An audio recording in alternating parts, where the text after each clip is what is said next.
emoção receber o jovem funcionário, se bem que a visita de um desconhecido, à semelhante hora, superexcitasse sua curiosidade feminina. Mas Piotr Ilyich teimou desta vez como um mulo.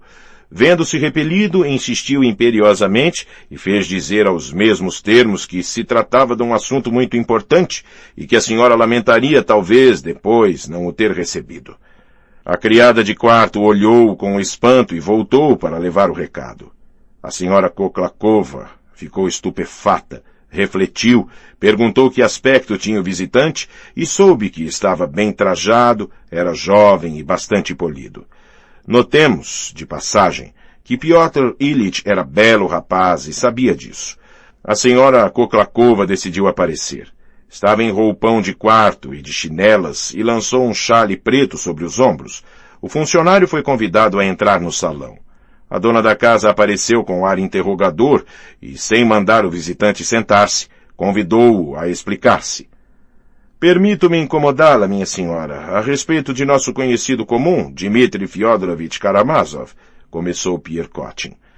Mal, porém, havia pronunciado este nome, viva irritação pintou-se no rosto de sua interlocutora. Abafou ela um grito e interrompeu-o com cólera. Será que haverão de atormentar-me ainda por muito tempo com tão horrível personagem? Como ousou o senhor incomodar uma dama a quem não conhece, à semelhante hora, para lhe falar de um indivíduo que aqui mesmo, há 3 horas, veio assassinar-me, bateu com o pé e saiu de uma maneira escandalosa.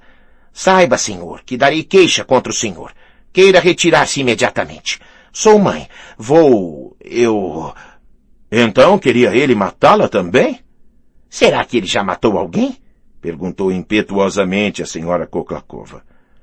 Queira conceder-me 1 minuto de atenção, minha senhora, e lhe explicarei tudo, respondeu com firmeza Pierkotin. Hoje, às 5 horas da tarde, o senhor Karamazov me pediu emprestados 10 rublos na qualidade de amigo, e sei positivamente que ele estava sem dinheiro. Às 9 horas foi à minha casa tendo na mão um maço de cédulas de 100 rublos para cerca de 2.000 ou 3.000 rublos. As mãos e o rosto ensanguentados, tinham o ar de um louco. À minha pergunta, de onde provinha tanto dinheiro, respondeu textualmente que o recebera da senhora e que a senhora lhe adiantava uma soma de 3.000 rublos para que ele partisse em busca de minas de ouro. O rosto da senhora Koklakova exprimiu uma emoção súbita. Meu Deus! Foi o seu velho pai que ele matou! Exclamou ela, juntando as mãos. Não lhe dei o dinheiro absolutamente? Ah, corra, corra! Não diga mais nada. Salve o velho. Corra à casa do pai dele. Permita, minha senhora. Com que então não lhe deu o dinheiro? Está bem certa de não lhe ter dado nenhuma soma? Nenhuma. Recusei porque não sabia ele apreciar. Partiu furioso, batendo os pés. Lançou-se contra mim. Recuei. Imagine. Porque nada quero ocultar-lhe que cuspiu em cima de mim. Mas por que ficar de pé? Sente-se. Desculpe-me, Ou antes, corra a salvar aquele desgraçado velho de uma morte horrível. Mas se já o matou? Com efeito, meu Deus! Que vamos fazer agora? Que pensa o senhor que é preciso fazer? Entretanto, fizera Piotr Ilyich sentar-se e tomara lugar em frente dele. Este expôs-lhe brevemente os fatos de que fora testemunha, contou sua recente visita à casa de Fiénia e falou do pilão. Todos esses detalhes transtornaram a dama, que lançou um grito e pôs a mão diante dos olhos. Imagine o senhor que pressenti tudo isso. É um dom que tenho. Todos os meus pressentimentos se realizam. Quantas vezes tenho olhado para aquele terrível homem pensando, acabará matando-me. E eis que aconteceu. Ou antes, se não me matou agora, como a seu pai, foi graças a Deus que me protegeu. Além do mais, teve vergonha, porque eu lhe havia amarrado ao pescoço, aqui mesmo, uma pequena imagem proveniente das relíquias de Santa Bárbara, mártir. E estive bem perto da morte naquele minuto. Tinha me aproximado completamente dele, que me estendia o pescoço. Sabe o senhor, Piotr Ilyich, o senhor disse, creio, que é esse o seu nome. Não creio nos milagres, mas aquela imagem, aquele milagre evidente em meu favor, isto me impressiona e recomeço a crer em não importa o quê. Ouviu falar do Starets Zosima? Aliás, não sei o que digo. E imagine que ele cuspiu em mim com aquela imagem no pescoço. Cuspiu somente sem matar-me e eis para o que ele correu. Que vamos fazer agora? Que pensa o senhor? Piotr Ilich levantou-se e declarou que ia à casa do Spravnik contar tudo e este agiria como lhe conviesse. É um homem excelente. Conheço Mikhail Makarovich. Vá ter com ele sem falta. Como o senhor é engenhoso, Piotr Ilich. No seu lugar, jamais teria pensado nisso. Tanto mais que me acho eu mesmo em bons termos com o Spravnik, observou Piotr Ilich, visivelmente desejoso de escapar àquela dama expansiva que não o deixava despedir-se. Sabe de uma coisa? Venha contar-me o que tiver visto e sabido. As verificações, o que se fará dele. Diga-me, a pena de morte não existe entre nós? Venha sem falta. Ainda mesmo às 3 horas da manhã, até mesmo às 4. Mande acordar-me, sacudir-me. Se não me levantar... Aliás, não dormirei, sem dúvida. E se eu o acompanhasse? Não, mas se certificar por escrito, para o que der e vier, que não deu o dinheiro a Dmitri Fyodorovich, isto poderia servir, na ocasião... De certo, aprovou a senhora Koklakova, lançando-se para sua escrivaninha. Sabe, estou impressionada e confundida com a sua engenhosidade, a sua perícia nessas questões. Serve aqui? Isto me causa grande prazer. Enquanto falava, tinha, à pressa, traçado as seguintes poucas linhas em letras graúdas. Jamais emprestei 3.000 rublos ao desditoso Dmitri Fyodorovich Karamazov, nem hoje, nem antes. Juro-o pelo que há de mais sagrado. Koklakova. Pronto, aqui está, disse ela, voltando-se para Piotr Ilich. Vá, salve sua alma. É um grande feito que o senhor pratica. Fez sobre ele 3 vezes o sinal da cruz e reconduziu-o até o vestíbulo. Quanto lhe sou grata. O senhor não pode imaginar como lhe sou grata por ter vindo em primeiro lugar procurar-me. Como é possível que não nos tenhamos jamais encontrado? Terei muito prazer em recebê-lo, doravante. Causa-me prazer saber que o senhor serve aqui, e com tal exatidão, tanta engenhosidade.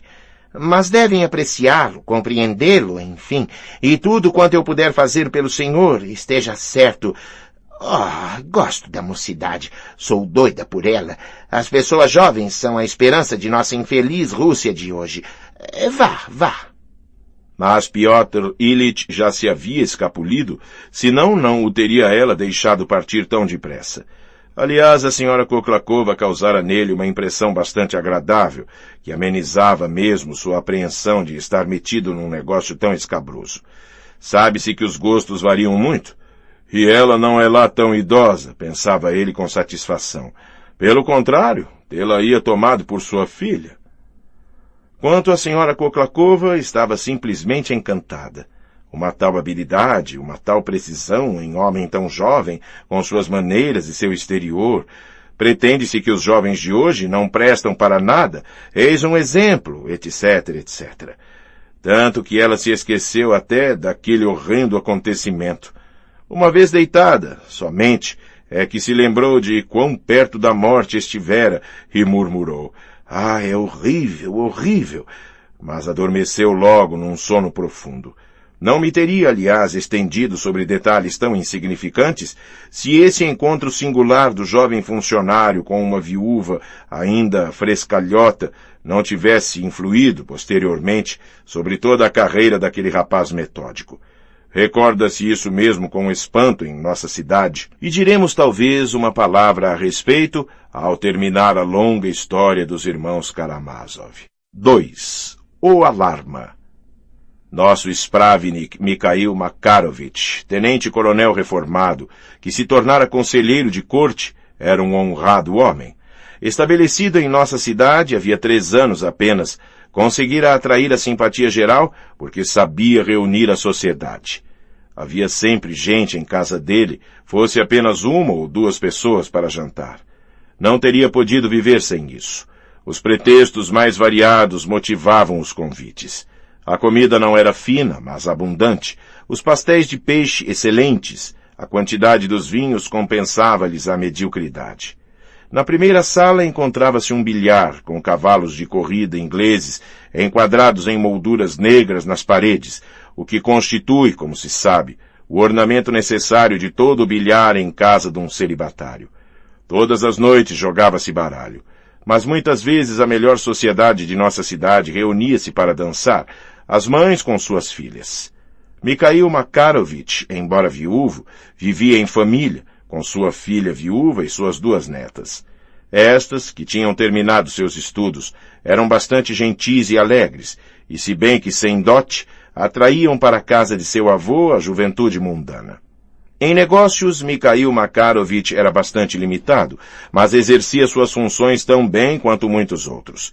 Para falar a verdade, era um homem pouco instruído e até mesmo descuidado na sua maneira de compreender suas atribuições.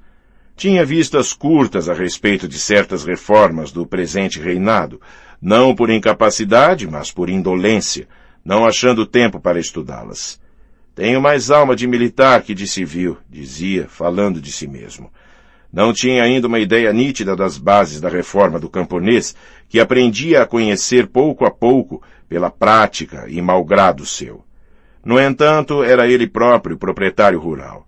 Piotr Ilyich estava certo de encontrar naquela noite visitas em casa de Mikhail Makarovich. Achavam-se em casa dele, jogando baralho, o procurador e o jovem médico do Zienstvo, Varvinsky, recentemente chegado de Moscou, onde obtivera o lugar de um dos primeiros alunos da escola de medicina. O procurador, isto é, o suplente, mas todos o chamavam assim, Hippolyte Kirillovich, era um homem especial, ainda jovem, com 35 anos, mas predisposto à tuberculose, casado com uma mulher obesa e estéril, cheio de amor próprio, irascível, tendo ao mesmo tempo sólidas qualidades. Por desgraça, tinha uma ideia exagerada de seus méritos, o que o fazia parecer constantemente inquieto.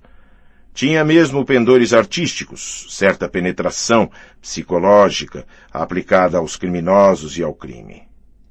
Neste sentido, considerava-se como lesado e vítima de preterições, tendo sempre estado persuadido de que não o apreciavam segundo o seu valor nas altas esferas e que tinha inimigos.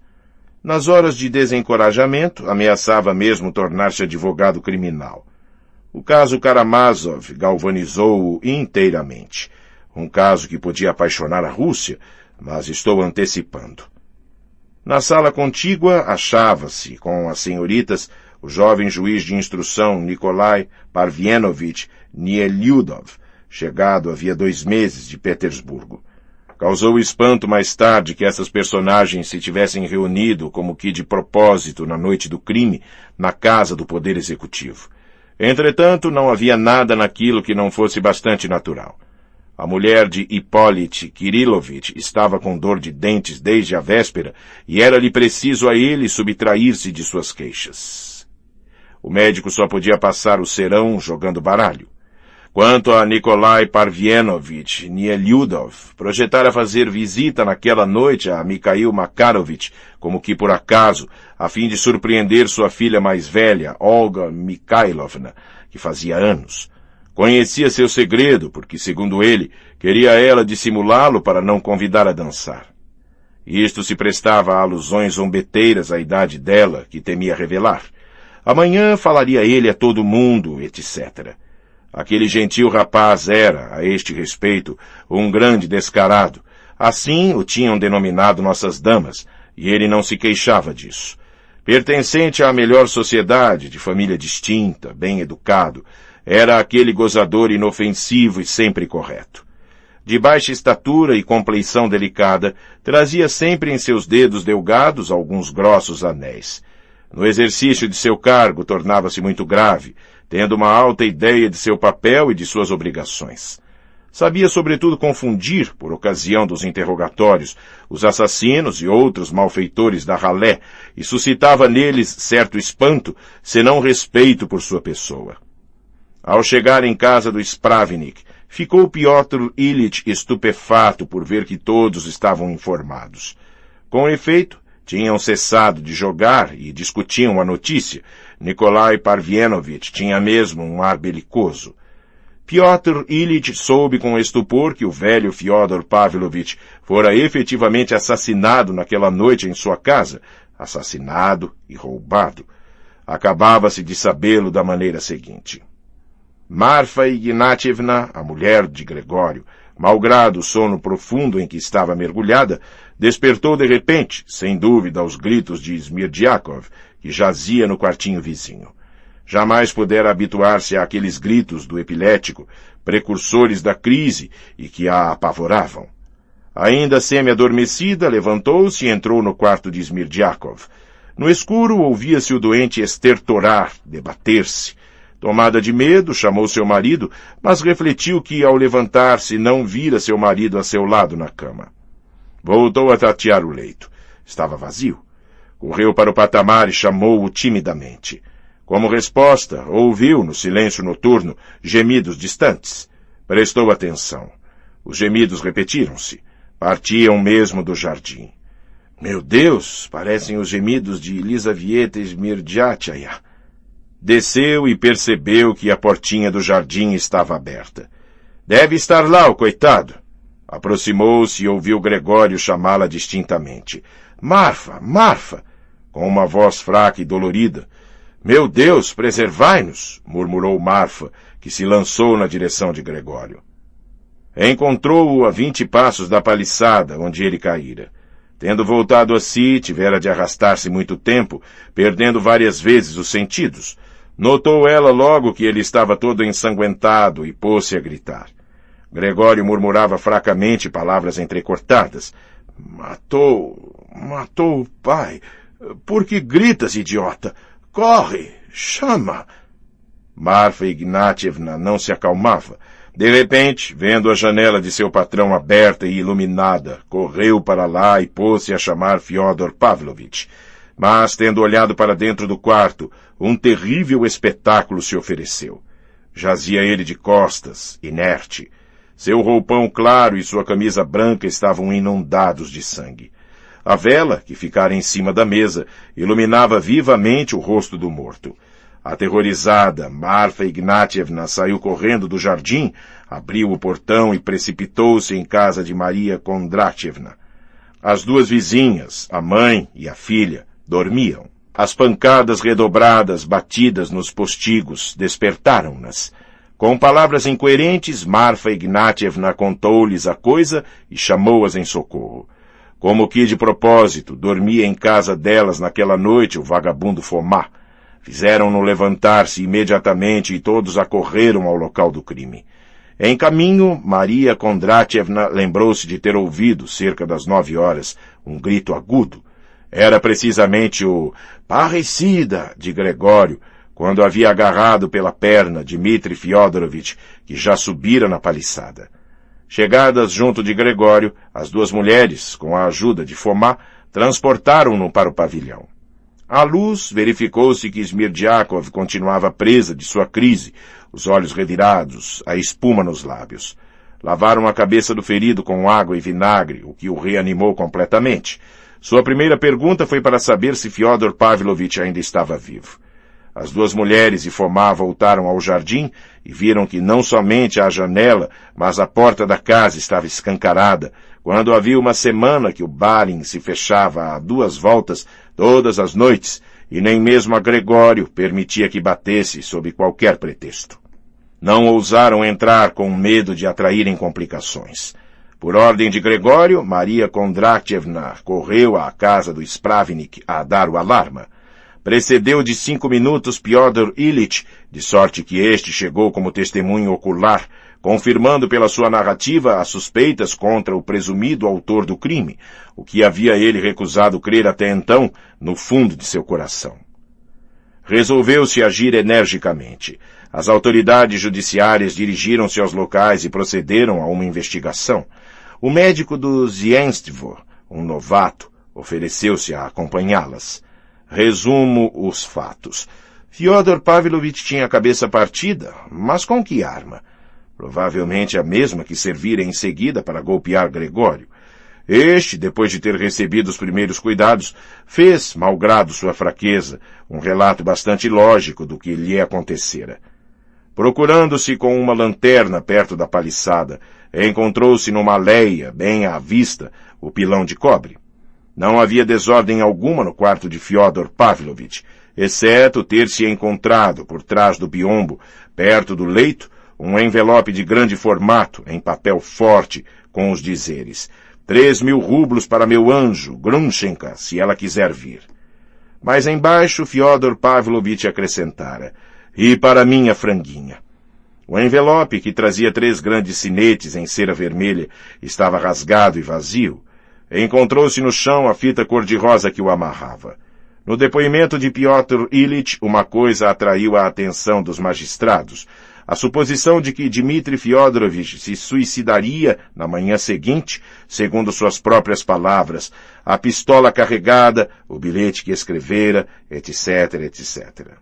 Como Piotr Ilyich, incrédulo, o ameaçasse de uma denúncia para impedi-lo disso, replicara Mitya, sorrindo: não terás tempo.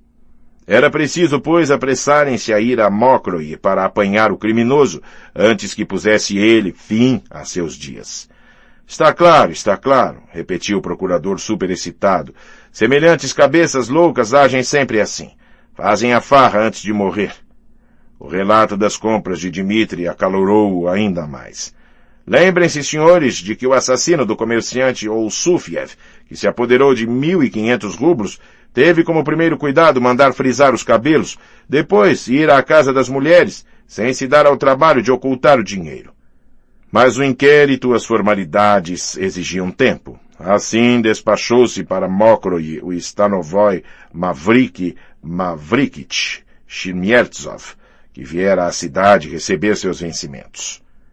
Recebeu como instruções vigiar discretamente o criminoso até a chegada das autoridades competentes, formar uma escolta, etc.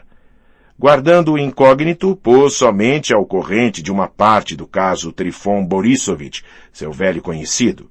Foi então que Mitya encontrara no alpendre o hospedeiro que o procurava e notara uma mudança na expressão e no tom de Trifon Borisovich. Mitya e seus companheiros ignoravam, pois, a vigilância de que eram objeto. Quanto ao estojo das pistolas, o hospedeiro havia-o desde muito posto em lugar seguro. Às 5 horas somente, quase ao romper do dia, chegaram as autoridades em 2 carros. O médico ficara em casa de Fyodor Pavlovich para fazer a autópsia e, sobretudo, porque o estado de Smirdyakov o interessava bastante.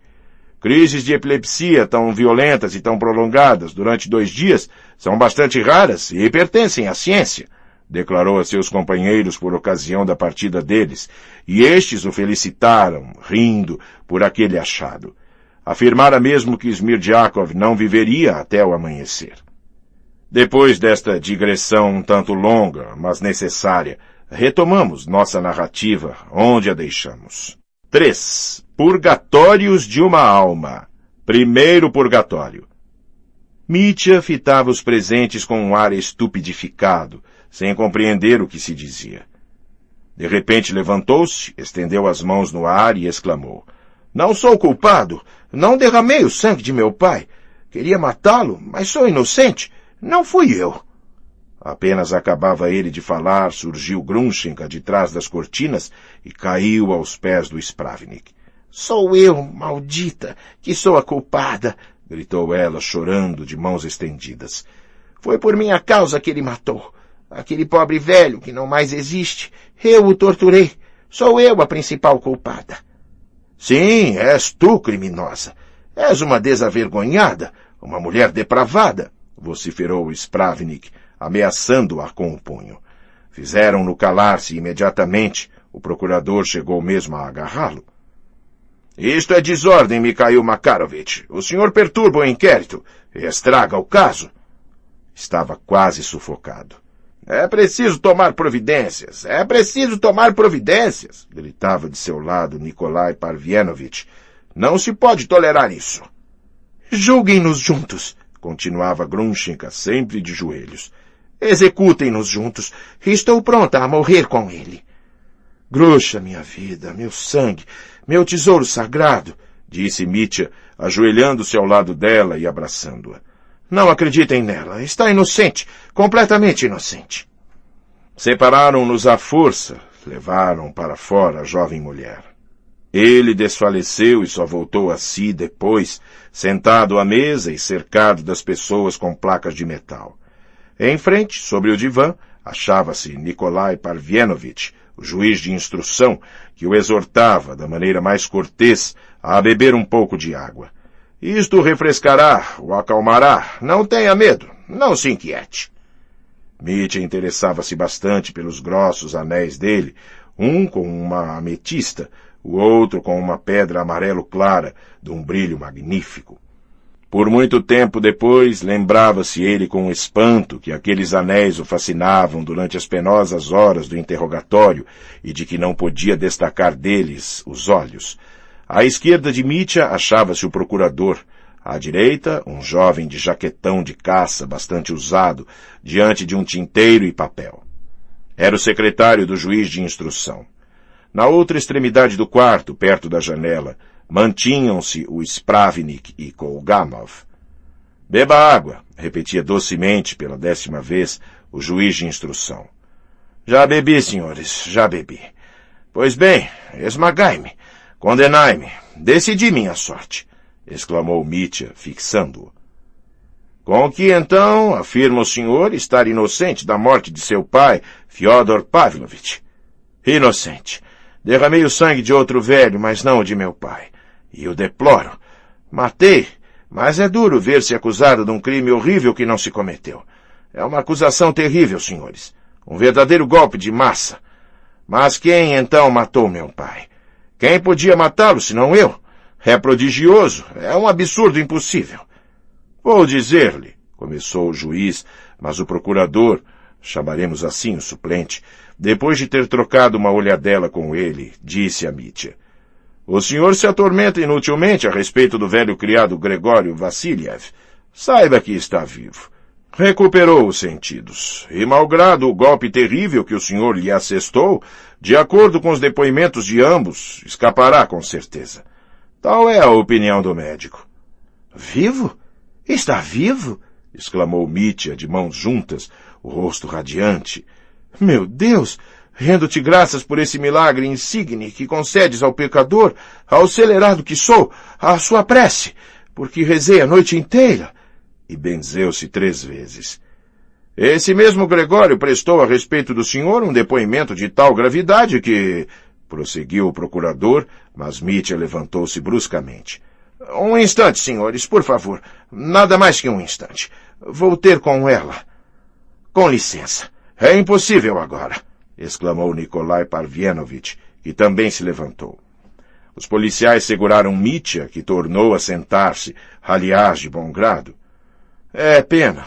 Queria somente anunciar-lhe que esse sangue que me angustiou a noite inteira está lavado e não sou um assassino. Senhores, é minha noiva, disse ele respeitosamente, olhando para todos os circunstantes. Oh, agradeço-vos. Vós me restituístes a vida. Aquele velho carregou-me nos braços. Era ele quem me lavava numa tina quando tinha eu 3 anos de idade, quando estava abandonado por todos. Serviu-me de pai. Com que então o senhor, prosseguiu o juiz. Com licença, senhores, ainda um instante, interrompeu Mitya, pondo os cotovelos sobre a mesa, com o rosto oculto nas mãos. Deixai-me concentrar-me, deixai-me respirar. Tudo isso me transtorna. Não se bate em cima de um homem como em cima de um tambor, senhores. O senhor deveria beber um pouco de água. Mitya descobriu o rosto e sorriu. Tinha um olhar vivo e parecia transformado. Suas maneiras também tinham mudado. Sentia-se de novo igual àquelas pessoas, seus antigos conhecidos, como se tivessem encontrado na véspera numa reunião social antes do acontecimento.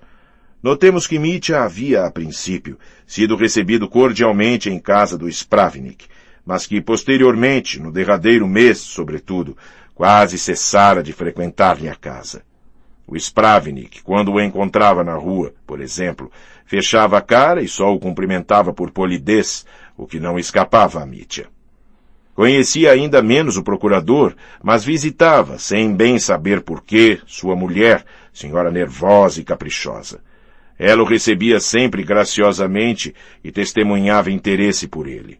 Quanto ao juiz, conversara 2 vezes com ele a propósito de mulheres. O senhor, Nikolai Parvianovich, é um juiz de instrução bastante hábil, pelo que vejo, disse alegremente Mitya. Vou ajudá-lo, aliás. Senhores, ressuscitei. Não se formalizem com minha franqueza, tanto mais que estou um pouco bêbado, confesso.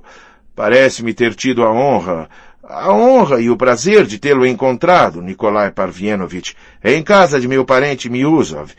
Senhores, não pretendo igualdade. Compreendo minha situação perante os senhores. Pesa sobre mim. Se Gregório me acusa, pesa sobre mim, bem de certo, uma acusação terrível.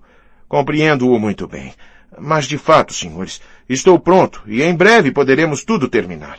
Se estou seguro de minha inocência, não demorará muito, não é mesmo? Mitya falava depressa, expansivamente, como se tomasse seus auditores por seus melhores amigos. De modo que anotamos, enquanto esperamos, que o senhor nega formalmente a acusação feita contra o senhor, disse num tom grave Nikolai Parvianovich, e ditou a meia voz ao escrivão o necessário. Anotar?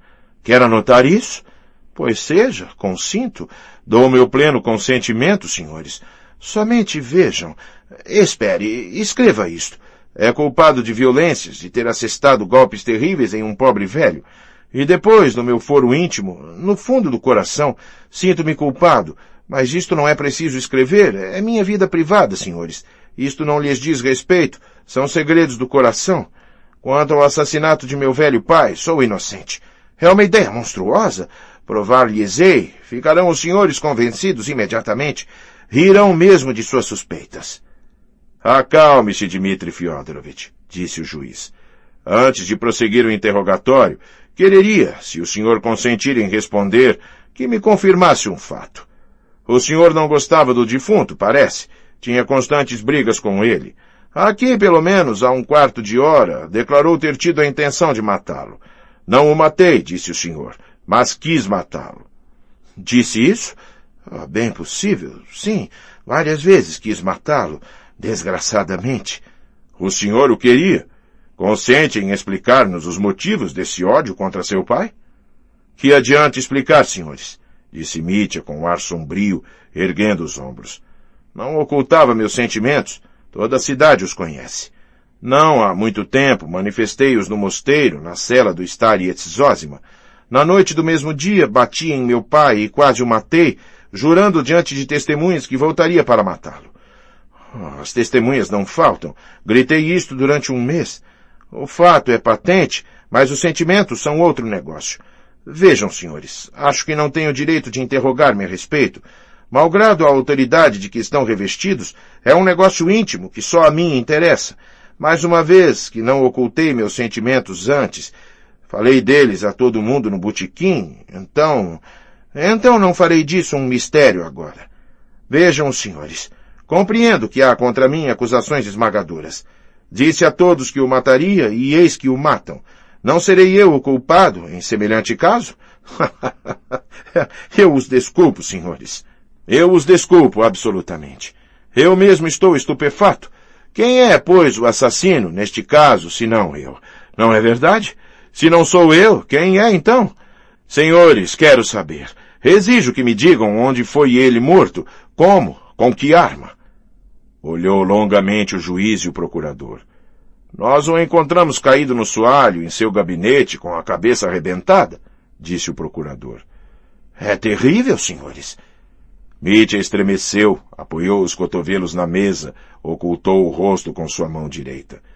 Continuemos, disse Nikolai Parvianovich. Então, que motivos inspiraram seu ódio? O senhor, creio, declarou publicamente que ele provinha do ciúme? Sim, o ciúme e outra coisa mais. Questões de dinheiro? Sim, o dinheiro desempenhava nisso também um papel. Tratava-se, creio, de 3.000 rublos que o senhor não havia recebido de sua herança? Como 3.000? Mais de 6.000? Mais de 10.000, talvez. Disse-o a todo mundo, gritei-o por toda a parte, mas estava decidido, para pôr termo a tudo, a transigir em 3.000 rublos. Precisava deles a qualquer preço. De sorte que aquele pacote oculto debaixo de uma almofada e destinado a Grushenka considerava-o eu como propriedade minha que me tinha sido roubada. Sim, senhores, como me pertencendo. O procurador trocou uma olhadela significativa com o juiz. Voltaremos a isso, disse logo o juiz. No momento, permita-nos consignar esse ponto, que o senhor considerava o dinheiro encerrado naquele envelope como propriedade sua. Escrevam, senhores. Compreendo que há uma nova acusação contra mim, mas isto não me causa medo. Acuso-me a mim mesmo. Estão ouvindo? A mim mesmo. Vejam, senhores, creio que os senhores se enganam totalmente a meu respeito, acrescentou com tristeza. O homem que lhes fala é leal. Cometeu muitas baixezas, mas sempre permaneceu nobre no íntimo de si mesmo. Em uma palavra, não sei exprimir-me. Esta sede de nobreza sempre me atormentou como um mártir. Eu a buscava com a lanterna de Diógenes, e, no entanto, só pratiquei vilanias, como nós todos, senhores. Isto é, como somente eu, engano-me, eu só é que sou assim. Senhores, tenho dor de cabeça. Fiquem sabendo que tudo nele me desgostava. Seu exterior, não sei que, de desonesto, de gabolice e desprezo por tudo quanto é sagrado, palhaçada e irreligião. Mas agora que ele está morto, penso diferentemente. Como assim, diferentemente? Não diferentemente, mas lamento tê-lo detestado tanto. Sente remorsos? Não, remorsos não. Não anotem isso. Eu mesmo, senhores, não brilho nem pela bondade, nem pela beleza. De modo que não tinha o direito de achá-lo repugnante. Podem anotar isso. Tendo assim falado, Mitya pareceu bastante triste. Tornava-se cada vez mais sombrio à medida que respondia às perguntas do juiz. Foi nesse momento que se desenrolou uma cena inesperada. Se bem que tivessem afastado Grushenka, encontrava-se ela num quarto próximo daquele onde se realizava o interrogatório, em companhia da Maximov, abatido e aterrorizado, que se ligava a ela como a uma âncora de salvação. Um mujique com placa de metal guardava a porta. Grushenka chorava. De repente, incapaz de resistir a seu pesar, depois de ter gritado, "Desgraça, desgraça!", correu para fora do quarto para o seu bem-amado, tão bruscamente que ninguém teve tempo de detê-la. Mitya, que a havia ouvido, estremeceu, precipitou-se a seu encontro, mas impediram de novo que se juntassem. Agarraram-no pelos braços. Ele se debateu encarniçadamente, sendo precisos 3 ou 4 homens para contê-lo. Apoderaram-se também de Grushenka, e ele a viu a estender-lhe os braços, enquanto a levavam. Passada a cena, reencontrou-se ele no mesmo lugar, à mesa, diante do juiz. "Por que fazê-la sofrer?" exclamou ele. "Ela é inocente." O procurador e o juiz esforçaram-se por acalmá-lo. 10 minutos decorreram assim. Mikhail Makarovich, que havia saído, tornou a entrar e disse todo comovido: "Ela está lá embaixo. Permitem, meus senhores, que eu diga uma palavra a esse infeliz? Na presença dos senhores, bem entendido." "Pois não, Mikhail Makarovich. Não vemos inconvenientes nisso", disse o juiz. "Dmitri Fyodorovich, escuta, meu pobre amigo." Seu rosto exprimia uma compaixão quase paternal. "A Grafiena Alexandrovna encontra-se lá embaixo, com as filhas do hospedeiro. O velho Maximov não a deixa. Tranquilizei-a. Fiz-lhe compreender que tu devias justificar-te, que não se devia perturbar-te, senão agravarias as acusações contra ti. Compreendes? Em suma, ela compreendeu. É inteligente e boa. Queria beijar-me as mãos, pedindo graça para ti. Foi ela quem me enviou para tranquilizar-te. Preciso dizer-lhe que estás tranquilo a teu respeito. Acalma-te, pois. Sou culpado diante dela. É uma alma cristã, senhores. Uma alma terna e inocente. Posso dizer-lhe, Dmitri Fyodorovich, que estarás calmo?" O bom homem estava comovido pela dor de Grushenka. Tinha mesmo lágrimas nos olhos. Mitya adiantou-se para ele. "Perdão, senhores. Com licença. Peço-lhes. O senhor é um anjo, Mikhail Makarovich. Obrigado por ela. Ficarei calmo. Ficarei alegre. Diga-lhe isso na sua bondade. Vou mesmo pôr-me a rir, sabendo que o senhor vela por ela. Acabarei em breve isto. Assim que ficar livre, correrei para ela. Que ela tenha paciência. Senhores, vou abrir-lhes meu coração. Vamos terminar tudo isso alegremente. Acabaremos rindo juntos, não é? Senhores, aquela mulher é a rainha da minha alma. Oh, deixem-me dizer-lhes. Vejo que são corações nobres. Ela aclara e enobrece minha vida. Oh, se os senhores soubessem, ouviram seus gritos. Irei contigo à morte. Que lhe dei eu, que nada tenho. Por que tal amor? Sou eu digno, eu, vil criatura, de ser amado a ponto de seguir-me ela à prisão? Ainda há pouco arrastava-se aos pés dos senhores por minha causa, ela, tão altiva e inocente. Como não adorá-la, não correr para ela? Senhores, perdoem-me.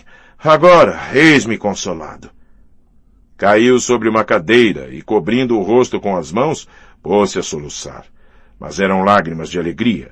O velho Spravnik parecia encantado, os juízes igualmente. Sentiam que o interrogatório entrava numa fase nova. Quando Spravnik saiu, Mitya tornou-se alegre. Pois bem, senhores, agora estou a seu dispor. E não fossem todos esses detalhes e já nos teríamos entendido. Senhores, a seu dispor, mas é preciso que uma confiança mútua reine entre nós, senão não acabaremos nunca. É pelos senhores que falo. Ao fato, senhores, ao fato. Sobretudo, não cascavilhem minha alma. Não a torturem com bagatelas. Mantenham-se no essencial e lhes darei satisfação. Ao diabo os detalhes. Assim falou Mitya. O interrogatório recomeçou. 4. Segundo purgatório. O senhor não poderia acreditar quanto sua bondade nos reconforta, Dmitri Fyodorovich, disse Nikolai Parvenovich. Seus olhos, de um cinzento claro e salientes, brilhavam de satisfação. O senhor falou com razão dessa confiança mútua, indispensável nos negócios de uma tal importância. Se o acusado deseja verdadeiramente, espera e pode justificar-se. De nosso lado, faremos tudo quanto de nós depender. O senhor já pôde ver como conduzimos este caso. Está de acordo, Hippolyte Kirillovich? De certo, aprovou o procurador, todavia um pouco secamente, em comparação com o outro. Notemos uma vez por todas que Nikolai Parvenovich, desde sua recente entrada em funções, testemunhava profundo respeito pelo procurador, pelo qual sentia simpatia. Era quase o único a acreditar absolutamente no notável talento psicológico e oratório de Hippolyte Kirillovich, vítima de injustiças, no que acreditava piamente. Já ouvira falar dele em Petersburgo. Em compensação, o jovem Nikolai Parvenovich era o único homem no mundo de quem o nosso mal-aventurado procurador gostava sinceramente. Em caminho, tinham podido combinar-se a respeito do caso que se anunciava, e agora o espírito agudo de Nikolai Parvenovich captava no ar e interpretava cada sinal, cada jogo fisionômico de seu colega. Senhores, deixem-me contar-lhes as coisas sem me interromperem a propósito de bagatelas. Não será longo, continuou Mitya. Muito bem, mas antes de ouvi-lo, permita-nos que constatemos este pequeno fato, muito curioso para nós. O senhor pediu emprestados 10 rublos ontem à tardinha, às 5 horas, deixando suas pistolas como penhor a seu amigo Piotr Ilyich Pierkotin. Sim, senhores, empenhei-as por 10 rublos quando voltei de viagem. E com isso? O senhor voltava de viagem? Tinha deixado a cidade? Fora a 40 verstas da cidade, senhores. Não sabiam disso? O procurador e o juiz trocaram um olhar. O senhor faria bem começando sua narrativa pela descrição metódica de seu dia desde a manhã. Queira dizer-nos, por exemplo, por que se ausentou, o momento de sua partida e de seu regresso. Deviam ter me pedido imediatamente, disse Mitya rindo. Se quiserem, remontarei a anteontem, então compreenderão o sentido de meus passos. Há 2 dias fui, logo de manhã, à casa do comerciante Sansonov para lhe pedir emprestados 3.000 rublos com seguras garantias. Precisava dessa soma de repente e o mais depressa possível. Com licença, interrompeu num tom polido o procurador. Por que tinha o senhor necessidade, de repente, de tal soma, precisamente 3.000 rublos? Ah, senhores, quantos detalhes! Como, quando, por quê, por qual razão tal soma e não outra? Palavrório tudo isso. Desse jeito, nem 3 volumes seriam suficientes. Precisaria ainda um epílogo. Mitya falava com a bonomia familiar de um homem desejoso de dizer toda a verdade e animado das melhores intenções. Senhores, prosseguiu ele, queiram desculpar minha brusquidão, estejam certos de meus sentimentos respeitosos a seu respeito. Não estou mais embriagado. Compreendo a diferença que nos separa. Sou, aos olhos dos senhores, um criminoso que devem vigiar. Não me passarão a mão pelos cabelos por causa de Gregório. Não se pode rebentar impunemente a cabeça de um velho. Isso me valerá 6 meses ou 1 ano de prisão, mas sem privar-me de meus direitos civis, não é, senhor procurador? Compreendo tudo isso, mas confessem que os senhores desconcertariam o próprio Deus com perguntas assim. Aonde foste? Como e quando? Por quê? Eu me atrapalharia desta forma. Os senhores anotariam imediatamente, e que resultaria disso? Nada. Afinal, se comecei a mentir, irei até o fim, e os senhores mo perdoarão, dadas sua instrução e nobreza de seus sentimentos. Para terminar, peço-lhes que renunciem a esses processos oficiais que consistem em fazer perguntas insignificantes, como te levantaste, que comeste, onde cuspiste, e estando adormecida a atenção do réu, perturbá-lo, perguntando-lhe, a quem mataste, a quem roubaste? Eis o processo clássico dos senhores. Eis em que se funda toda a sua astúcia. Empreguem esse ardil com os mujiques, mas não comigo, que compreendo as coisas e já servi. Não se zanguem, senhores. Perdoem meu atrevimento. Olhava-os com estranha bonomia. Pode-se ter mais indulgência por Mitya Karamazov do que por um homem de espírito. O juiz ria.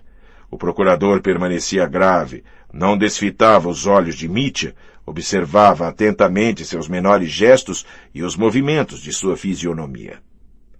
Contudo, disse Nikolai Parvenovich, continuando a rir, nós não o confundimos a princípio com questões tais como se levantou esta manhã, que comeu.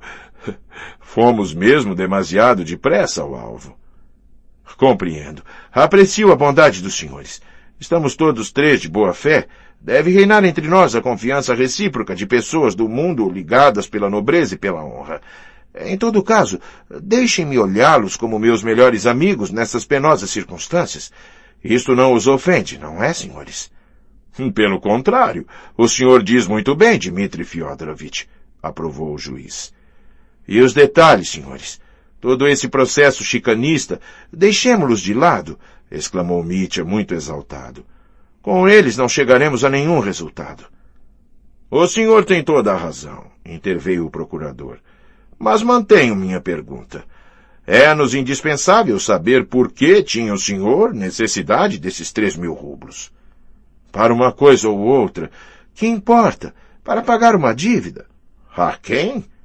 Isto recuso absolutamente dizer, senhores. Não é por temor ou timidez, pois se trata de uma bagatela, mas por princípio.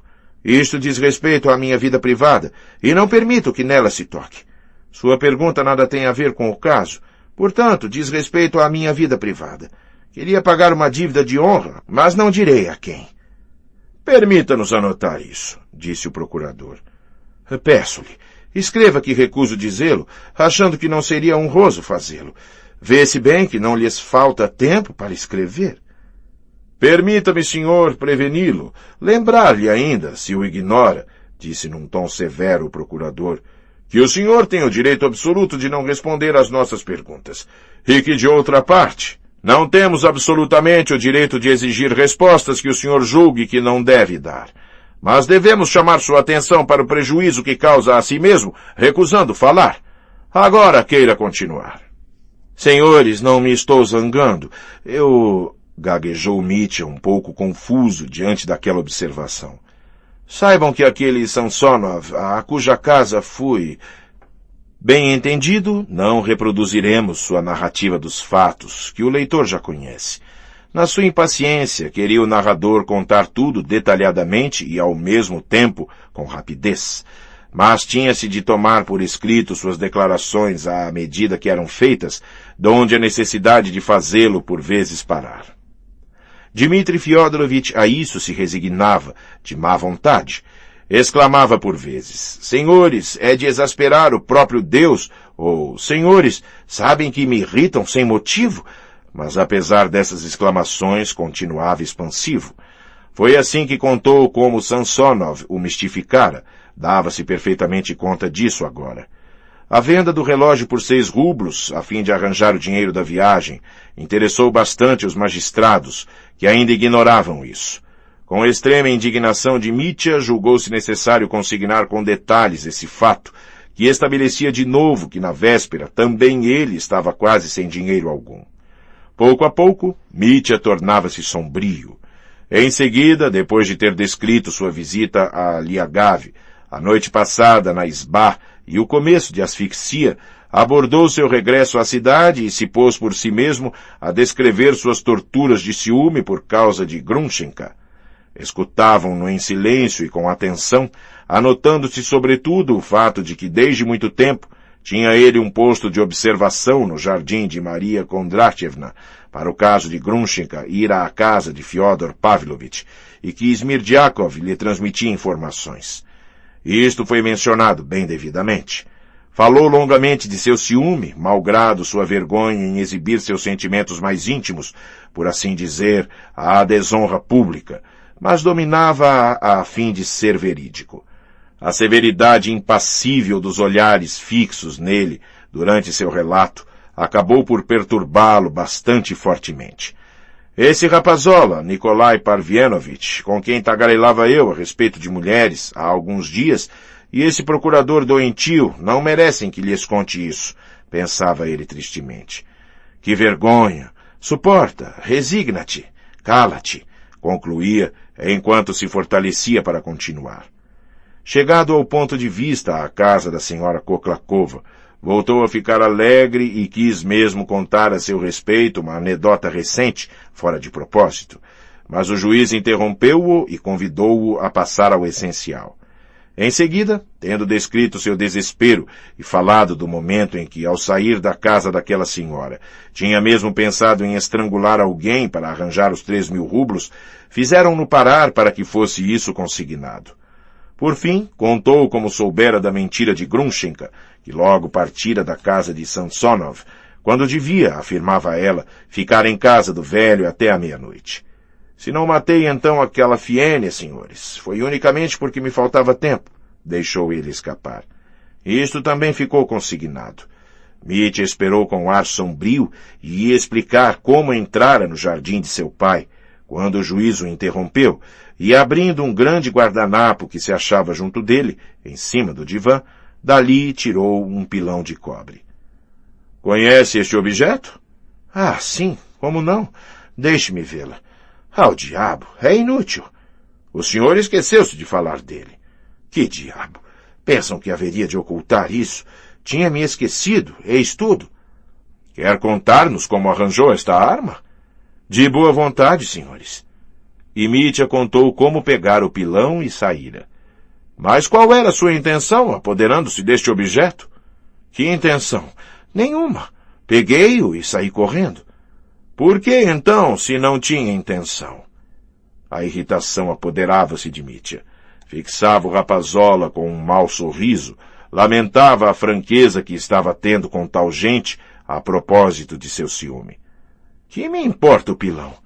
No entanto... Pois bem, era contra os cachorros. Estava escuro.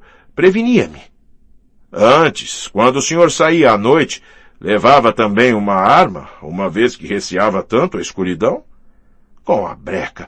É impossível conversar com os senhores, exclamou Mitya exasperado e dirigindo-se, rubro de cólera, ao escrivão. E escreve imediatamente, agora mesmo.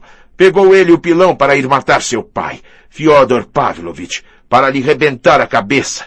Estão contentes, senhores? Perguntou ele num tom provocativo.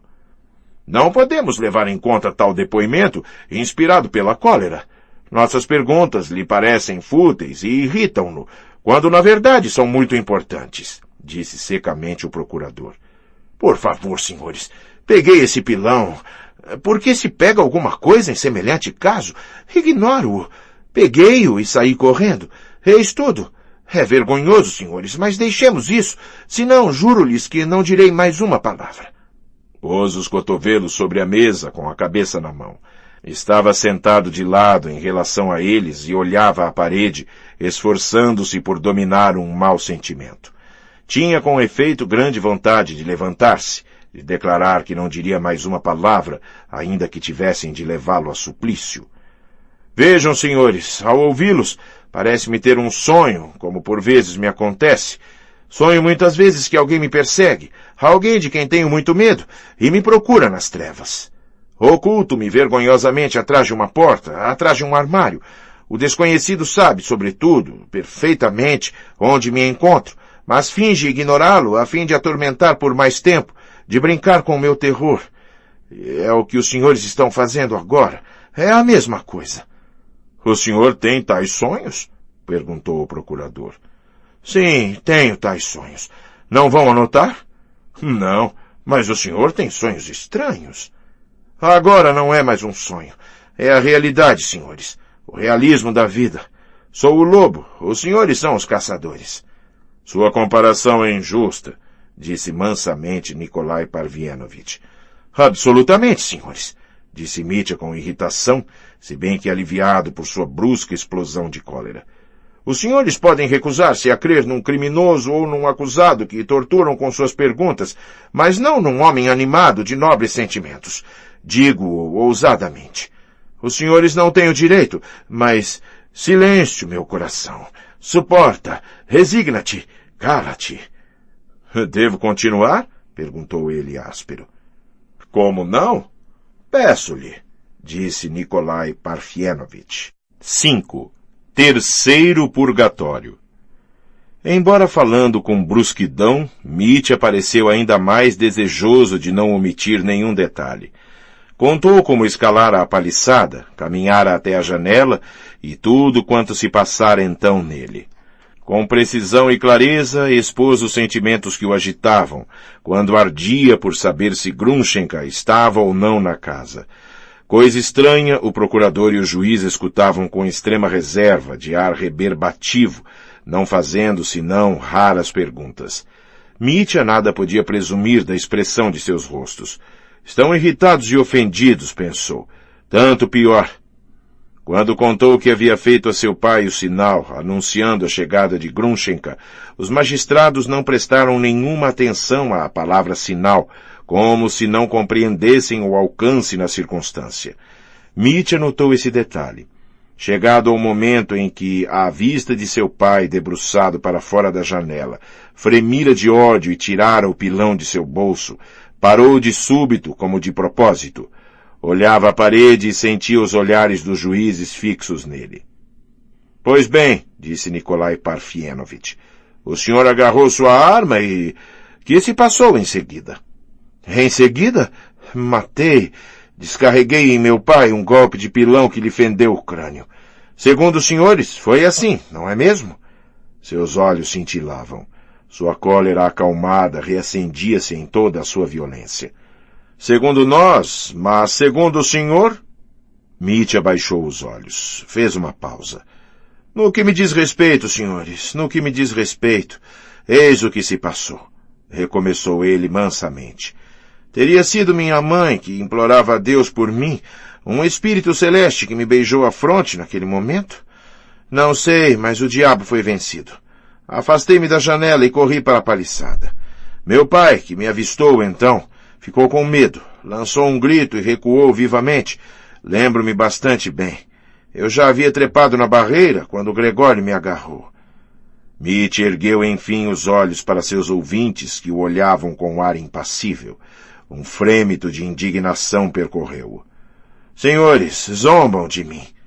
De onde concluiu isso? Perguntou Nikolai Parfienovitch. Os senhores não acreditam uma palavra do que digo. Compreendo muito bem que cheguei ao ponto capital. O velho jaz agora, com a cabeça fendida, e eu, depois de ter tragicamente descrito minha vontade de matá-lo, com o pilão já na mão, fujo da janela. Tema de poema a ser posto em versos. Pode-se acreditar sob palavra em tal pândego? Os senhores são uns farsantes. Voltou-se bruscamente na cadeira, que estalou. Não notou o senhor, disse o procurador, parecendo ignorar a agitação de Mitya, quando deixou a janela, se a porta que dá acesso ao jardim, no outro extremo da fachada, estava aberta? Não, não estava aberta. Tem certeza?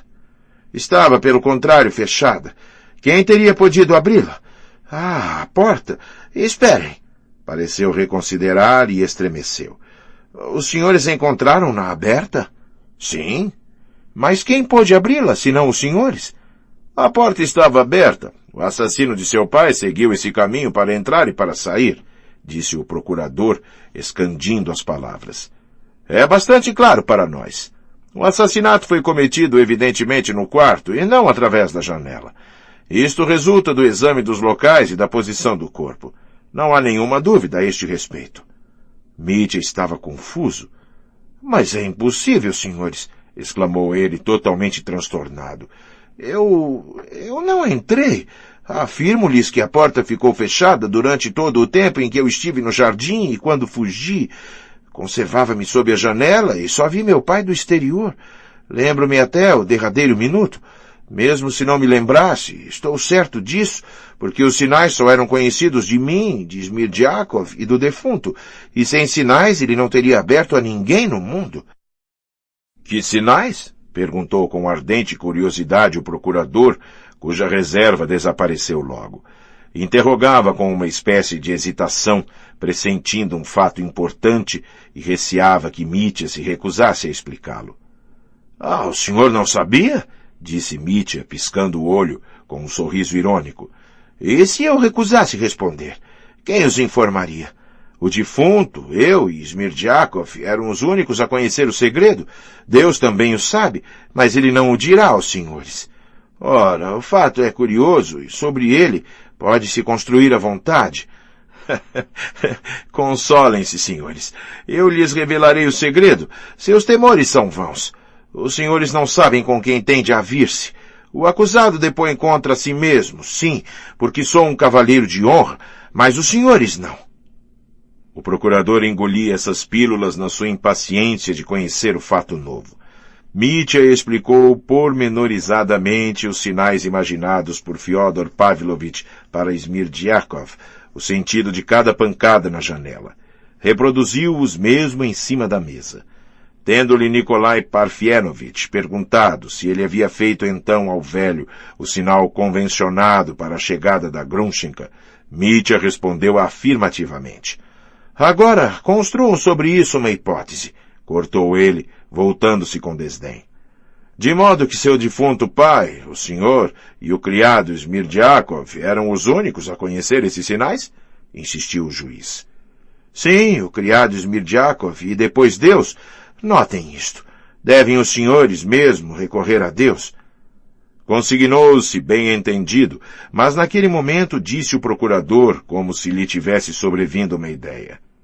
Neste caso, e já que o senhor afirma sua inocência, não teria sido Smirdiakov que fez seu pai abrir a porta, dando o sinal, e em seguida o assassinou? Mitya lançou-lhe um olhar carregado de ironia e de ódio, fixou-o tanto tempo que o procurador bateu as pálpebras. Os senhores queriam ainda pegar a raposa? Beliscaram-lhe a cauda?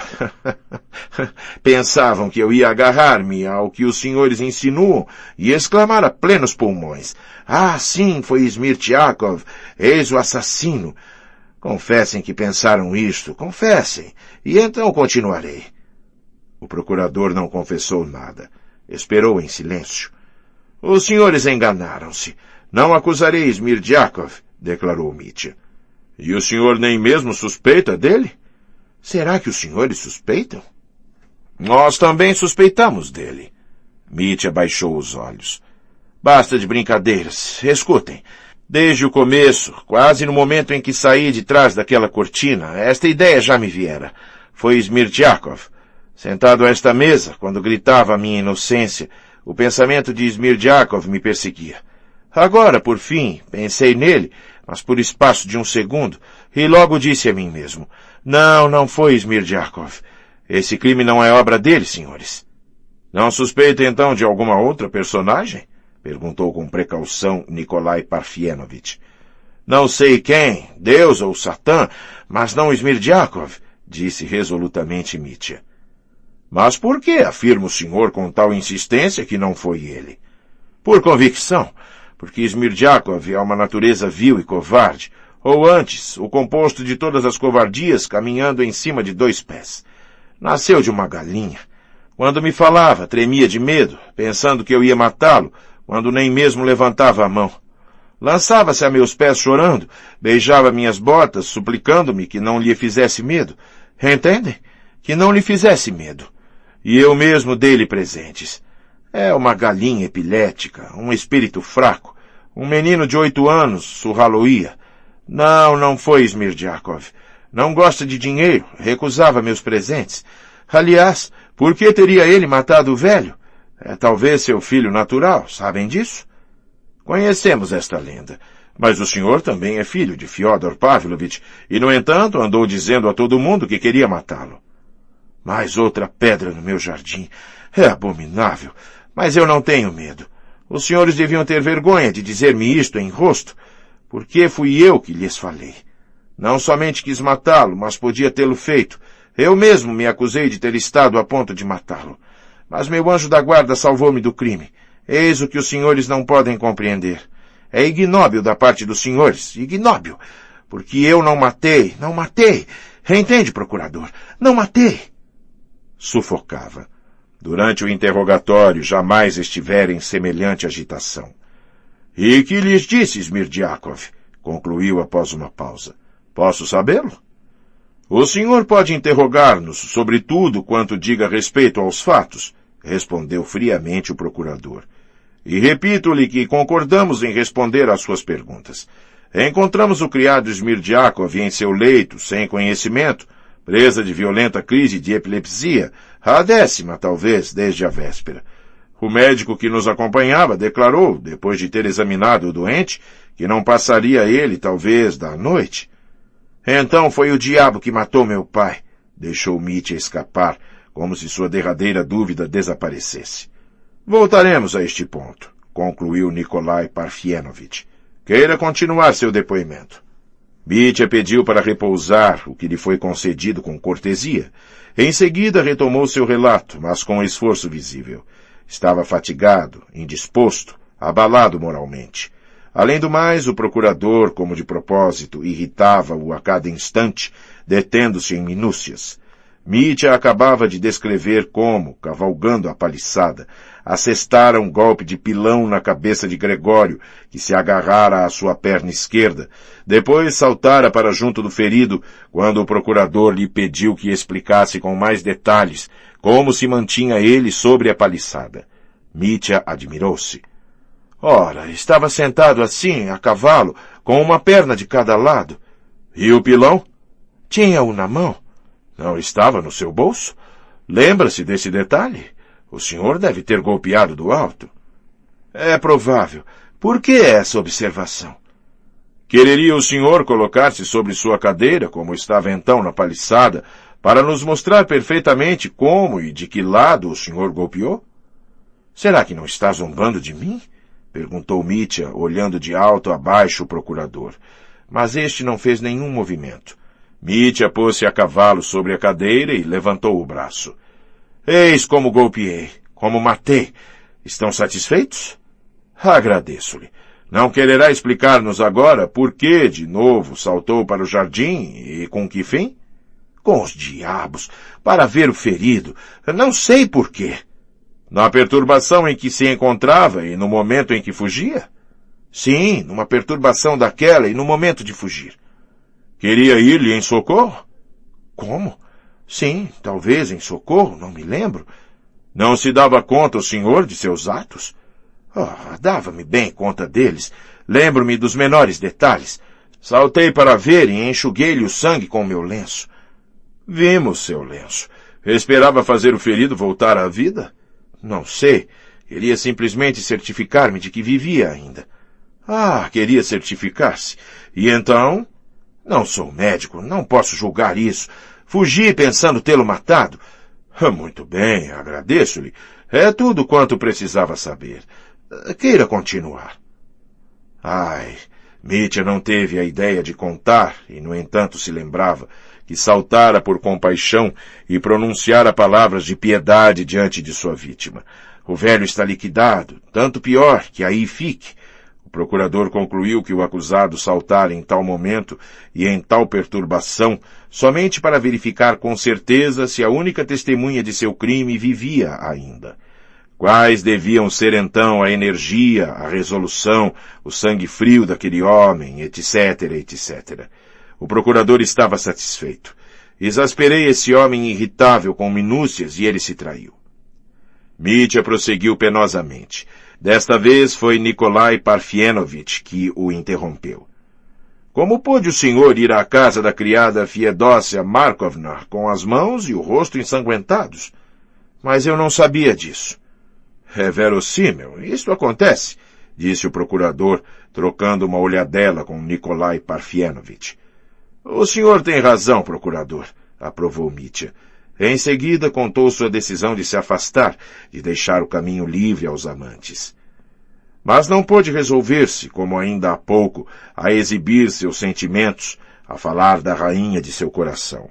Isso causava-lhe repugnância diante daquelas criaturas frias, de modo que, às perguntas reiteradas, respondeu laconicamente. Pois bem, tinha resolvido matar-me. Para que viver? O antigo amante de Grunchenka, seu sedutor, vinha, após 5 anos, reparar sua falta, desposando-a. Compreendi que tudo estava acabado para mim. Atrás de mim a vergonha, e depois aquele sangue, o sangue de Gregório. Por que viver? Fui desempenhar as minhas pistolas, a fim de alojar-me uma bala na cabeça, ao amanhecer. E esta noite, uma festa de arromba. Isto mesmo. Que diabo, senhores, acabemos o mais depressa. Estava decidido a matar-me, lá, no fim da aldeia, às 5 horas da manhã. Tenho mesmo no bolso um bilhete escrito em casa de Pierkotin, quando carregava minha pistola. Ei-lo, leiam-no. Não é para os senhores que conto, acrescentou desdenhoso. Lançou sobre a mesa o bilhete que os juízes leram com curiosidade e, como de justiça, juntaram ao processo. E o senhor não pensou em lavar as mãos, mesmo antes de ir à casa do senhor Pierkotin? Não temia, então, as suspeitas? Que suspeitas? Que suspeitem de mim ou não, pouco me importa. Ter-me-ia suicidado às 5 horas antes que tivessem tempo de agir. Sem a morte de meu pai, os senhores de nada saberiam e não teriam vindo aqui. É obra do diabo. Foi ele que matou meu pai, que tão prontamente informou os senhores. Como puderam chegar tão depressa? É fantástico. O senhor Pierkotin nos informou que ao entrar em casa dele, tinha o senhor em suas mãos ensanguentadas, grossa soma, um maço de cédulas de 100 rublos. Seu jovem criado também o viu? É verdade, senhores, lembro-me. Uma pequena pergunta, disse com grande mansidão Nikolai Parfienovitch. Poderia o senhor indicar-nos onde arranjou tanto dinheiro, quando está demonstrado que o senhor não teve tempo de ir à sua casa? O procurador franziu o senho a esta pergunta, assim feita de frente, mas não interrompeu Nikolai Parfienovitch. Não voltei à minha casa, disse Mitya tranquilamente, mas de olhos baixos. Permita-me neste caso que repita minha pergunta, insinuou o juiz. Onde encontrou, de repente, semelhante soma, quando, segundo suas próprias confissões, às 5 horas do mesmo dia, tinha necessidade de 10 rublos, empenhei minhas pistolas em casa de Pierkotin, depois fui à casa da senhora Koklakova para lhe pedir emprestados 3.000 rublos que ela não me deu, etc. Ah, sim, senhores, estava sem recursos, e de repente eis-me com milhares. Sabem de uma coisa? Os senhores têm medo, todos dois agora. Que acontecerá se ele não nos indica a procedência desse dinheiro? Pois bem, não lhes direi, senhores. Adivinharam, certo? Não o saberão, disse Mitya, martelando a derradeira frase. Compreenda, senhor Karamazov, que é essencial para nós sabê-lo, disse mansamente Nikolai Parfienovitch. Compreendo, mas não o direi. O procurador, por sua vez, lembrou que o acusado podia não responder às perguntas se o julgasse preferível, mas que, em vista do prejuízo que causava a si próprio com seu silêncio, em vista, sobretudo, da importância das perguntas, E assim por diante, senhores, e assim por diante. Estou farto. Já ouvi essa ladainha. Compreendo a gravidade do caso. É esse o ponto capital? Contudo, não falarei. Que é que temos com isso? É ao senhor mesmo que prejudica, observou nervosamente Nikolai Parfienovitch. Basta de brincadeira, senhores. Pressenti desde o começo que haveríamos de contender sobre este ponto. Mas então, quando comecei a depor, tudo estava para mim confuso e flutuante. Tive mesmo a simplicidade de propor-lhes uma confiança mútua. Agora vejo que essa confiança era impossível, uma vez que devíamos chegar a essa barreira maldita, e nela estamos. Aliás, não lhe censuro nada. Compreendo bem que os senhores não poderiam acreditar em mim sob palavra. Mitya calou-se com ar sombrio. Não poderia o senhor, sem renunciar à sua resolução de calar o essencial e informar-nos a respeito de um ponto? Quais são os motivos bastante poderosos que o obrigam ao silêncio num momento tão crítico? Mitya sorriu tristemente. Sou melhor do que os senhores pensam. Dir-lhes-ei esses motivos, se bem que não mereçam isso. Calo-me porque há para mim nisso uma questão de vergonha. A resposta à pergunta sobre a proveniência do dinheiro implica uma vergonha pior do que se tivesse eu assassinado meu pai para roubá-lo. Eis por que me calo. Então, senhores, querem consignar isso? Sim, vamos consigná-lo, gaguejou Nikolai Parfienovitch. Não deveriam mencionar o que se refere à vergonha. Se lhes falei assim, quando podia calar-me, foi unicamente por complacência. Pois bem, escrevam o que quiserem, concluiu com ar de desgosto. Não os temo, e mantenho meu orgulho perante os senhores. Não nos explicará de que natureza é essa vergonha? Perguntou timidamente Nikolai Parfienovitch. O procurador franziu o senho. Bem, c'est fini. Não insistam. Não adianta envilecer-me. Já me envileci ao contato com os senhores. Não merecem que eu fale, nem os senhores, nem ninguém. Basta, senhores, calo-me. Era categórico. Nikolai Parfienovitch não insistiu mais. Compreendeu, porém, pelos olhares de Hippolyte Kirillovitch, que este não desesperava ainda. Não pode dizer, pelo menos, a soma que tinha ao chegar à casa do Sr. Pierkotin? Não posso. O senhor falou ao Sr. Pierkotin de 3.000 rublos, supostamente emprestados pela Sra. Koklakova. É possível. Mas chega, senhores, não direi qual a soma.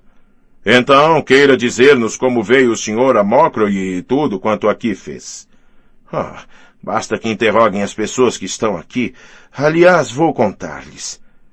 Não reproduziremos seu relato, feito rapidamente e com sequidão. Passou em silêncio a sua embriaguez amorosa, explicando como desistira de suicidar-se, em resultado de fatos novos. Narrava sem dar os motivos, sem entrar nos detalhes.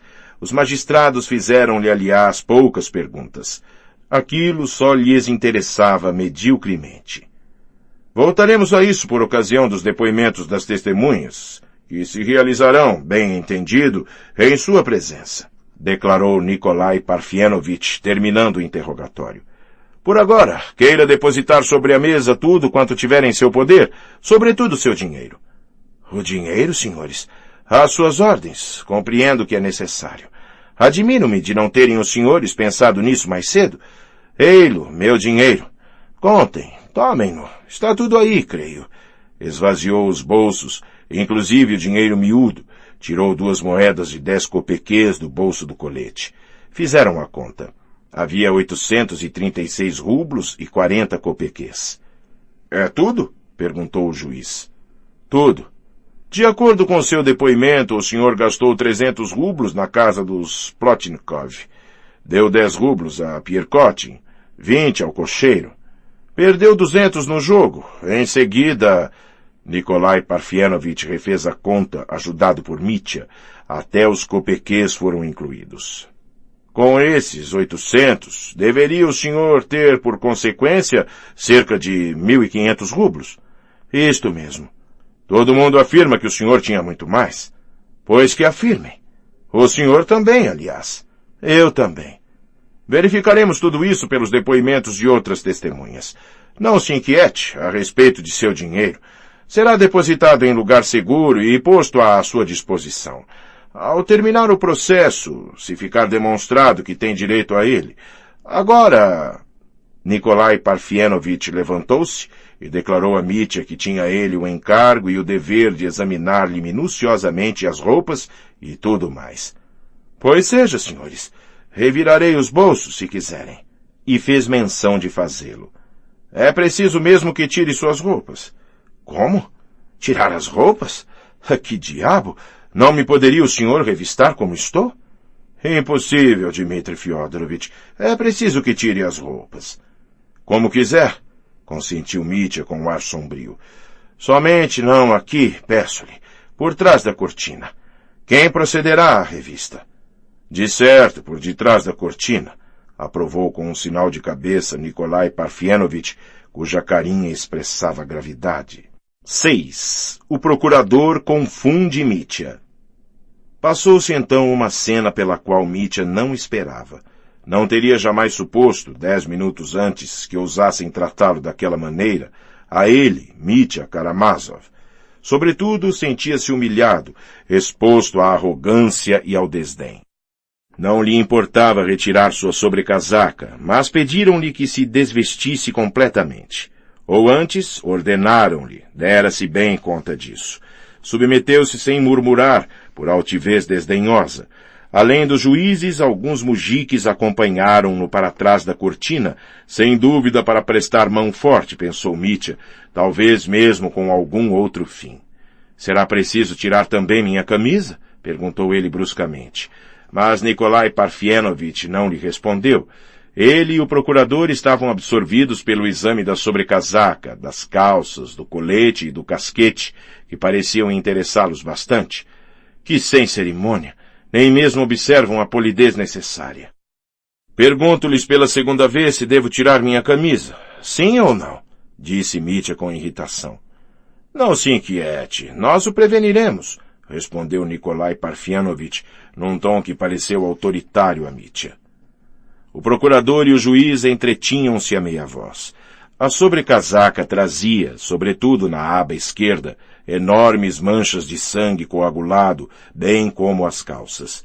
Além do mais, Nikolai Parfenovitch tateou, em presença das testemunhas instrumentais, a gola, punhos, costuras, procurando ver se não havia dinheiro escondido. Deu-se a entender a Mitya que ele era bem capaz de ter costurado dinheiro em suas roupas. Tratam-me como ladrão e não como oficial, resmungou ele consigo. Trocavam suas impressões na sua presença com uma franqueza singular. E deu-se que o escrivão, que se encontrava também atrás da cortina e se atarefava na busca, chamou a atenção de Nikolai Parfenovitch para o casquete, que igualmente foi revistado. Lembrem-se do amanuense Grudienko. Foi no verão receber os vencimentos para todos da secretaria e pretendeu nos enganar, ao voltar, alegando ter perdido o dinheiro quando se encontrava embriagado. Onde o encontraram? Na bainha de seu casquete, onde as notas de 100 rublos estavam enroladas e cozidas. O juiz e o procurador lembravam-se perfeitamente desse fato, de modo que puseram de lado o casquete de Mitya para ser submetido, bem como as roupas, a um exame minucioso. Com licença, exclamou de súbito Nikolai Parfenovitch, percebendo o punho da manga direita da camisa de Mitya arregaçado e manchado de sangue. Com licença. É sangue? Sangue. Que sangue? E por que sua manga está arregaçada? Mitya explicou que se manchara de sangue quando se ocupara com Gregório e havia arregaçado a manga em casa de Pierkotin ao lavar as mãos. Será preciso também tirar sua camisa. É muito importante para as peças de convicção. Mitya corou e zangou-se.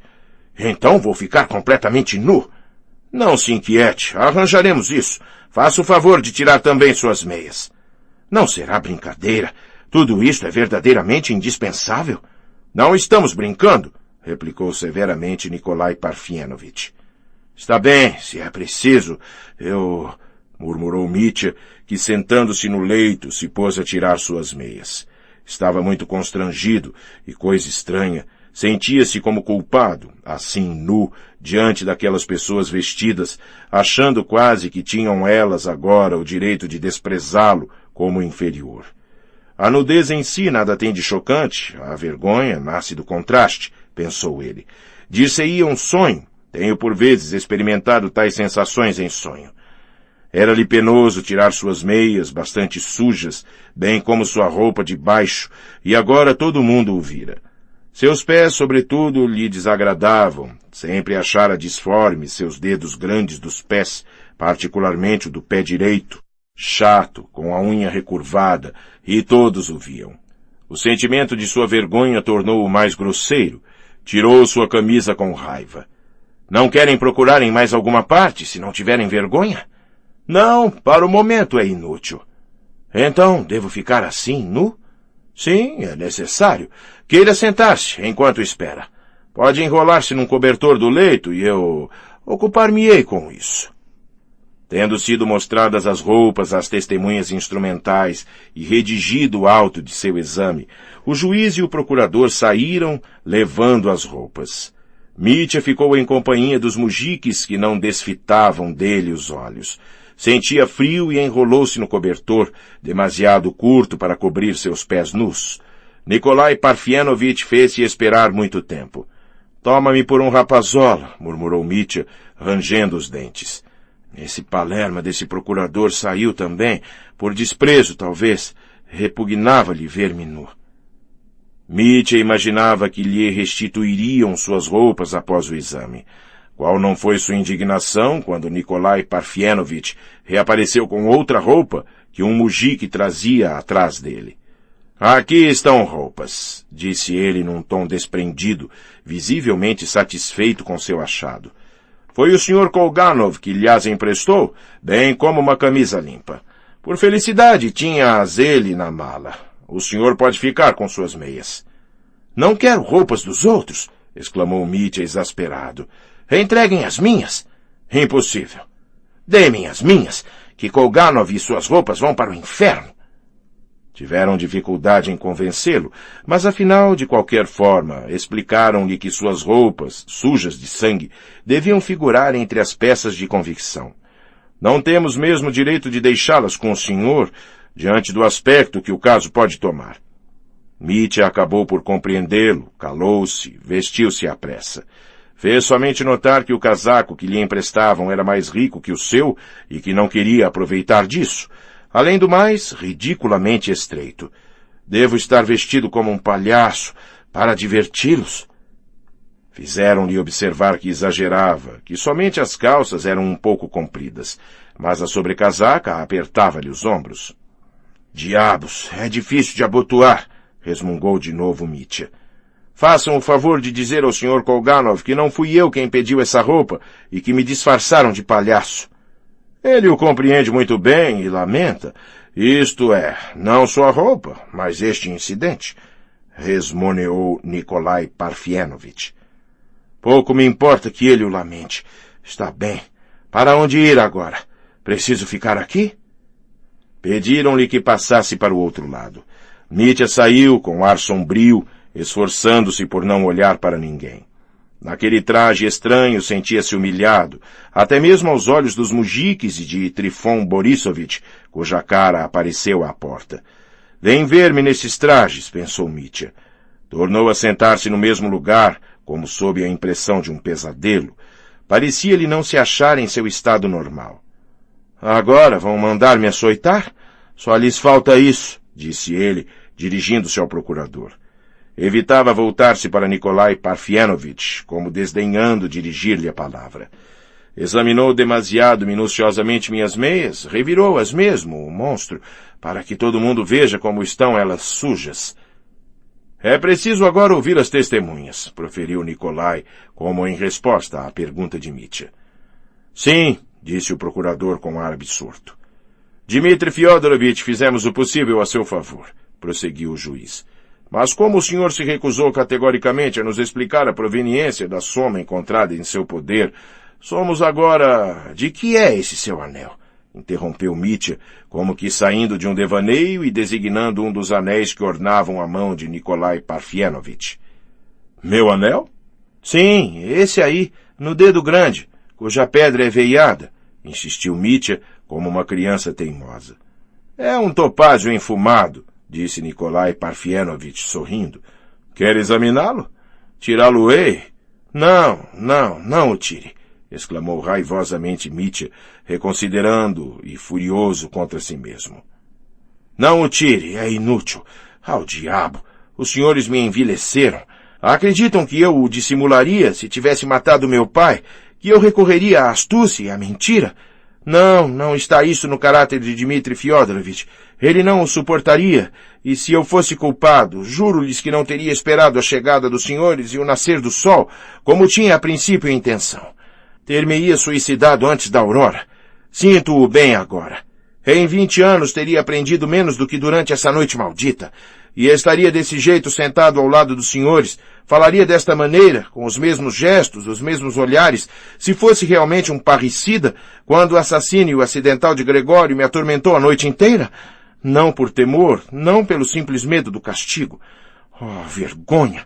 E querem que a farsantes como os senhores, que nada veem e em nada creem, cegos como toupeiras, revele eu nova baixeza, nova vergonha, ainda que fosse para me desculpar? Prefiro ir para o presídio. Aquele que abriu a porta para entrar em casa de meu pai é o assassino e o ladrão. Quem é? Perco-me em conjeturas, mas não foi Dmitri Karamazov. Fiquem sabendo. Eis tudo quanto posso dizer-lhes. Basta, não insistam. Mandem-me para a prisão ou para o cadafalso, mas não me atormentem mais. Calo-me. Chamem suas testemunhas. O procurador, que havia observado Mitya, enquanto este proferia seu monólogo, disse-lhe, de repente, no tom mais calmo e como se tratasse de coisas perfeitamente naturais. A propósito dessa porta aberta de que o senhor acaba de falar, recebemos um depoimento muito importante do velho Gregório Vassilievich. Afirma positivamente que, quando se decidiu, ao ouvir barulho, a entrar no jardim pela portinha que ficara aberta, notou à esquerda a porta da casa escancarada, bem como a janela, ao passo que o senhor garante que a dita porta ficou fechada todo o tempo em que o senhor esteve no jardim. Naquele momento não o havia ele ainda visto no escuro quando o senhor fugia, de acordo com seu relato, da janela onde estivera a ver seu pai. Não lhe oculto que Vassiliev conclui formalmente e declara que o senhor deve ter escapado por aquela porta, se bem que não o haja visto sair por ela. Avistou-o a certa distância, no jardim, quando o senhor corria ao lado da paliçada. Mitya levantara-se. É uma mentira impudente. Não pode ter visto a porta aberta porque ela estava fechada. Ele mente. Creio-me obrigado a repetir-lhe que seu depoimento é categórico e que persiste nele. Interrogamo-lo por várias vezes. Fui eu precisamente quem o interrogou, confirmou Nikolai Parfienovitch. É falso. É uma calúnia ou a alucinação de um louco. Muito simplesmente ter-lhe-á parecido ver isso no delírio causado pelo seu ferimento. Mas havia ele notado a porta aberta antes de ter sido ferido, quando acabava de entrar no jardim. Não é verdade. Não pode ser. Ele me calunia por maldade. Não pode ter visto. Não passei por aquela porta, disse Mitya, ofegante. O procurador voltou-se para Nikolai Parfienovitch e disse-lhe. Mostre, então. Conhece este objeto? E o juiz pousou sobre a mesa um grande envelope que trazia ainda 3 sinetes. Estava vazio e rasgado de um lado. Mitya escancarou os olhos. É o envelope de meu pai, murmurou ele. O que encerrava os 3.000, se o subscrito corresponde. Com licença, a minha franguinha. É isto, 3.000. Estão vendo? 3.000. Estamos vendo, de certo, mas não encontramos o dinheiro. O envelope estava no chão, perto do leito, por trás do biombo. Mitya ficou alguns segundos como que aturdido. Senhores, foi Smirdiakov, exclamou ele de súbito, com todas as suas forças. Foi ele quem o matou. Foi ele quem o roubou. Só ele sabia onde o velho escondia esse envelope. Foi ele, sem dúvida alguma. Mas o senhor também sabia que este envelope estava escondido debaixo do travesseiro. Nunca. Vejo-o agora pela primeira vez. Ouvira apenas falar dele por Smirdiakov. Somente ele conhecia o esconderijo do velho. Eu o ignorava. No entanto, o senhor ainda há pouco afirmou, depondo, que o envelope se encontrava sob o travesseiro do defunto. Sob o travesseiro, portanto, o senhor sabia onde ele estava. Nós consignamos isso, confirmou Nikolai Parfienovitch. É um absurdo. Ignorava-o totalmente. Aliás, talvez não fosse sob o travesseiro. Disse isto sem refletir. Que diz Smirdiakov? Interrogaram-no a respeito? Que diz ele? Isto é o principal. Eu lhes menti de propósito, por caçoada. Disse, sem pensar, que era sob o travesseiro, e agora os senhores... Bem sabemos, senhores, que a gente deixa escapar inexatidões. Mas somente Smirdiakov o sabia e ninguém mais. Não me revelou o esconderijo. Mas foi ele, incontestavelmente. Foi ele o assassino. Agora está para mim claro como o dia, clamou Mitya com uma exaltação crescente. Apressem-se em detê-lo. Matou enquanto eu fugia e Gregório jazia sem sentidos. É evidente. Fez o sinal e meu pai abriu-lhe a porta, porque somente ele conhecia os sinais e sem sinal meu pai não teria aberto. O senhor se esquece de novo, observou o procurador com a mesma calma e ar já triunfante, que não havia necessidade de fazer o sinal se a porta já estava aberta, quando o senhor se encontrava ainda no jardim. A porta, murmurou Mitya, fixando o procurador. Deixou-se cair de novo sobre sua cadeira. Houve um silêncio. Sim, a porta. É um fantasma. Deus está contra mim, exclamou ele, com os olhos alucinados. Veja, disse gravemente o procurador. Julgue o senhor mesmo, Dmitri Fyodorovitch. De um lado, esse depoimento esmagador para o senhor, a porta aberta por onde o senhor saiu. Do outro, seu silêncio incompreensível, obstinado, relativamente à proveniência de seu dinheiro, quando 3 horas antes o senhor empenhara suas pistolas por 10 rublos. Nestas condições, julgue o senhor mesmo em qual convicção devemos deter-nos. Não diga que somos zombadores frios e cínicos, incapazes de compreender os nobres ímpetos de sua alma. Ponha-se em nosso lugar. Mitya experimentava uma emoção indescritível. Empalideceu. Está bem, exclamou de repente. Vou revelar-lhes meu segredo, dizer-lhes onde arranjei o dinheiro. Revelarei minha ignomínia, para não acusar em seguida nem aos senhores nem a mim. E acredite, Dmitri Fyodorovitch, disse com alegre solicitude Nikolai Parfienovitch, que uma confissão sincera e completa de sua parte neste instante pode melhorar muito sua situação ulterior e até mesmo... Mas o procurador tocou-o levemente com o pé por baixo da mesa e ele parou. Aliás, Mitya não o escutava. 7. O grande segredo de Mitya. Zombam dele. Senhores, começou ele emocionado, esse dinheiro, quero contar tudo, esse dinheiro era meu. Os rostos do procurador e do juiz alongaram-se, não esperavam por isso. Como seu? Disse Nikolai Parfienovitch. Pois se ainda 5 horas antes, segundo sua própria confissão... Ao diabo essas 5 horas da tarde e minha própria confissão. Não se trata mais disso. Este dinheiro era meu, isto é, eu o tinha roubado. Não meu, mas roubado para mim. Havia 1.500 rublos que andavam sempre comigo. Mas onde o senhor os arranjou? No meu peito, senhores.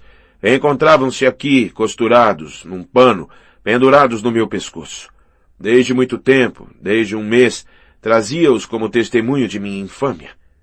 Mas a quem pertencia esse dinheiro de que o senhor se apropriou? O senhor quer dizer roubou, não é mesmo? Fale, pois, francamente. Sim, acho que é como se o tivesse roubado, ou se quiser, dele me apropriei. Ontem à noite, roubei-o definitivamente. Ontem à noite? Mas o senhor acaba de dizer que há já 1 mês que o senhor o arranjou. Sim, mas não foi a meu pai que o roubei. Tranquilize-se, foi a ela. Deixa que eu conte, sem me interromper. É penoso. Veja o senhor, há 1 mês, Katarina Ivanovna Vierkotsvessa, minha ex-noiva, me chamou. O senhor a conhece? Como não? Sei que o senhor a conhece. Uma alma nobre entre todas, mas odeia-me desde muito tempo, e com razão. Katarina Ivanovna? Perguntou o juiz com admiração. O procurador também estava bastante surpreso. Oh, não pronunciem o seu nome em vão. Sou um miserável pelo fato de pô-la nisso. Sim, vi que ela me odiava desde muito tempo, desde o primeiro dia, quando veio à minha casa, lá... Mas basta. Os senhores não são dignos de sabê-lo. É inútil. Direi somente que há um mês ela me entregou 3.000 rublos para enviá-los à sua irmã e a uma sua outra parenta em Moscou, como se não pudesse fazê-lo ela mesma. E eu estava precisamente na hora fatal de minha vida em que, em suma, acabava de apaixonar-me por outra, por ela, por Grunchenka, aqui presente. Trouxe-a aqui, a Mokro, e gastei em 2 dias a metade desse maldito dinheiro, guardando o resto. Pois bem, são esses 1.500 rublos que eu carregava sobre meu peito como um amuleto. Ontem abri o pacote e comecei a gastar a soma. Os 800 rublos que restam estão nas mãos dos senhores. Com licença, o senhor gastou aqui, há 3 meses, 3.000 rublos e não 1.500? Todo mundo o sabe. Quem o sabe? Quem contou meu dinheiro? Mas o senhor mesmo disse que havia gasto justamente 3.000 rublos.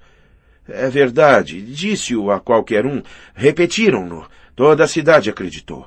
No entanto, só gastei 1.500 rublos e costurei a outra metade num amuleto. Eis de onde provém o dinheiro de ontem. Isto é prodigioso, murmurou Nikolai Parfienovitch. Não falou disso antes a alguém, quero dizer, desses 1.500 rublos postos de parte? Perguntou o procurador. Não, a ninguém. É estranho. Na verdade, a ninguém no mundo? A ninguém no mundo. Por que esse silêncio? Que é que o obrigava a fazer disso um mistério? Muito embora esse segredo lhe pareça tão vergonhoso, essa apropriação, aliás temporária, de 3.000 rublos não é relativamente, na minha opinião, senão um pecadilho, sendo dado, além disso, o caráter do senhor. Admitamos que seja uma ação das mais repreensíveis, concordo, mas não vergonhosa. Aliás, muitas pessoas tinham adivinhado a proveniência desses 3.000 rublos sem que o senhor o confessasse. Eu mesmo ouvi falar. Mikhail Makarovitch igualmente. Numa palavra, é o segredo de Polichinelo.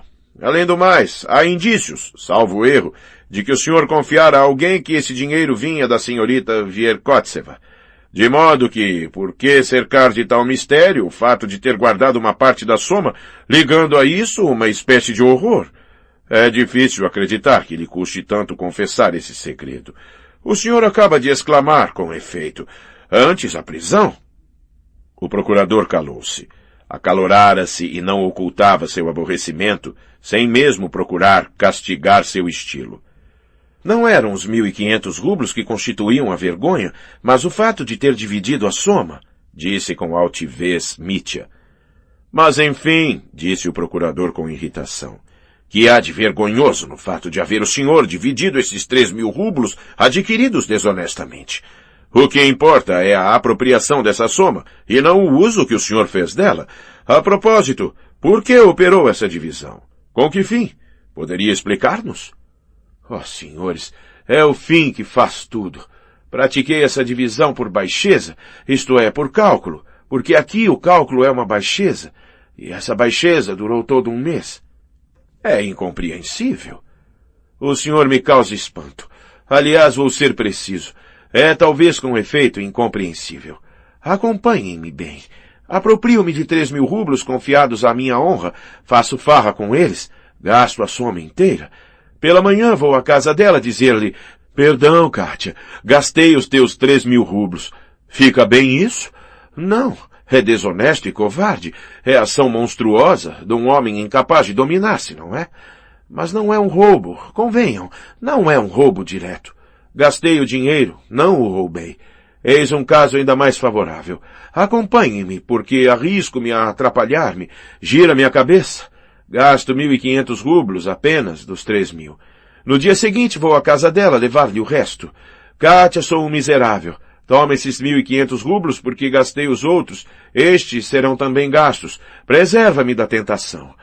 Que sou eu em semelhante caso. Tudo quanto os senhores quiserem. Um monstro, um celerado, mas não um ladrão confesso. Porque um ladrão não teria de certo levado a soma, ter-se-ia apropriado dela. Ela assim vê que uma vez que eu restituí a metade do dinheiro, trabalharei, se preciso, toda a minha vida para devolver o resto, mas haverei de procurá-lo. Dessa forma, sou desonesto, mas não um ladrão. Admitamos que haja um matiz. O procurador sorriu friamente. No entanto, é estranho que veja o senhor nisso uma diferença fatal. Sim, vejo nisso uma diferença fatal.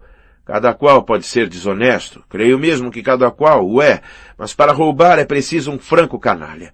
E depois, perco-me nessas sutilezas. Em todo caso, o roubo é o cúmulo da desonestidade. Pensem, há um mês que guardo esse dinheiro. Amanhã posso decidir devolvê-lo e cesso de ser desonesto. Mas não posso decidir-me a isso, muito embora exorte-me cada dia a tomar uma decisão. E há um mês que isto dura. Está bem, segundo a opinião dos senhores? Admito que não esteja bem, não o contesto, mas deixemos de discutir a respeito dessas diferenças sutis. Chegue ao fato, peço-lhe. O senhor não nos explicou ainda os motivos que o incitaram a dividir assim, no começo, esses 3.000 rublos. Com que fim escondeu a metade? Que uso contava fazer dela? Insisto nisso, Dmitri Fyodorovitch. Ah, sim, exclamou Mitya, batendo na testa.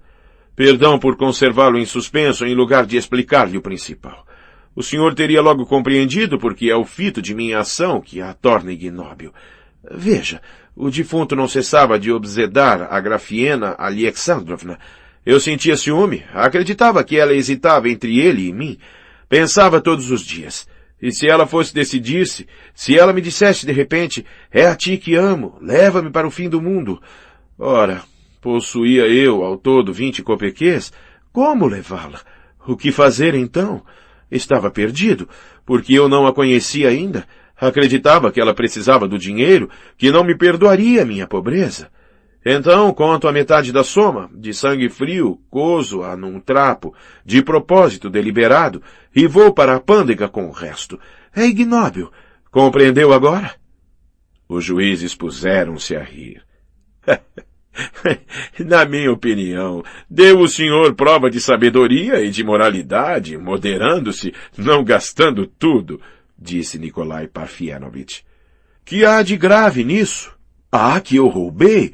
Causa-me espanto que o senhor não compreenda. Desde que carrego esses 1.500 rublos sobre meu peito, dizia a mim mesmo cada dia, és um ladrão, és um ladrão. Este sentimento inspirou minhas violências durante esse mês. Eis porque surrei o capitão no botequim e bati em meu pai. Nem mesmo ousei revelar este segredo ao meu irmão Alyosha, tão celerado e gatuno me sentia. E no entanto pensava, Dmitri Fyodorovitch, talvez não sejas ainda um ladrão. Poderias amanhã ir entregar esses 1.500 rublos a Katia. E foi ontem à noite somente que me decidi a rasgar meu amuleto. Foi naquele momento que me tornei um ladrão incontestável. Por quê? Porque com meu amuleto destruí ao mesmo tempo meu sonho de ir dizer a Katia, sou desonesto, mas não ladrão. Compreende agora? E por que foi justamente ontem à noite que o senhor tomou essa decisão? Interrompeu Nikolai Parfienovitch. Que pergunta ridícula! Mas por que me havia condenado à morte às 5 horas da manhã, aqui, ao romper da aurora? Não importa, pensava eu, morrer honesto ou desonesto. Mas aconteceu que não era a mesma coisa. Acreditarão os senhores? O que me torturava, sobretudo, nessa noite, não era o assassinato de Gregório, nem o temor da Sibéria, e isto no momento em que meu amor triunfava, em que o céu se abria de novo diante de mim. Sem dúvida isto me atormentava, mas menos do que a consciência de ter tirado de meu peito aquele maldito dinheiro para gastá-lo e ter me tornado assim um ladrão incontestável. Senhores, repito-lhes, aprendi muito durante esta noite. Aprendi que não somente é impossível viver sentindo-se desonesto, mas também morrer com tal sentimento. É preciso ser honesto para enfrentar a morte. Mitya estava lívido.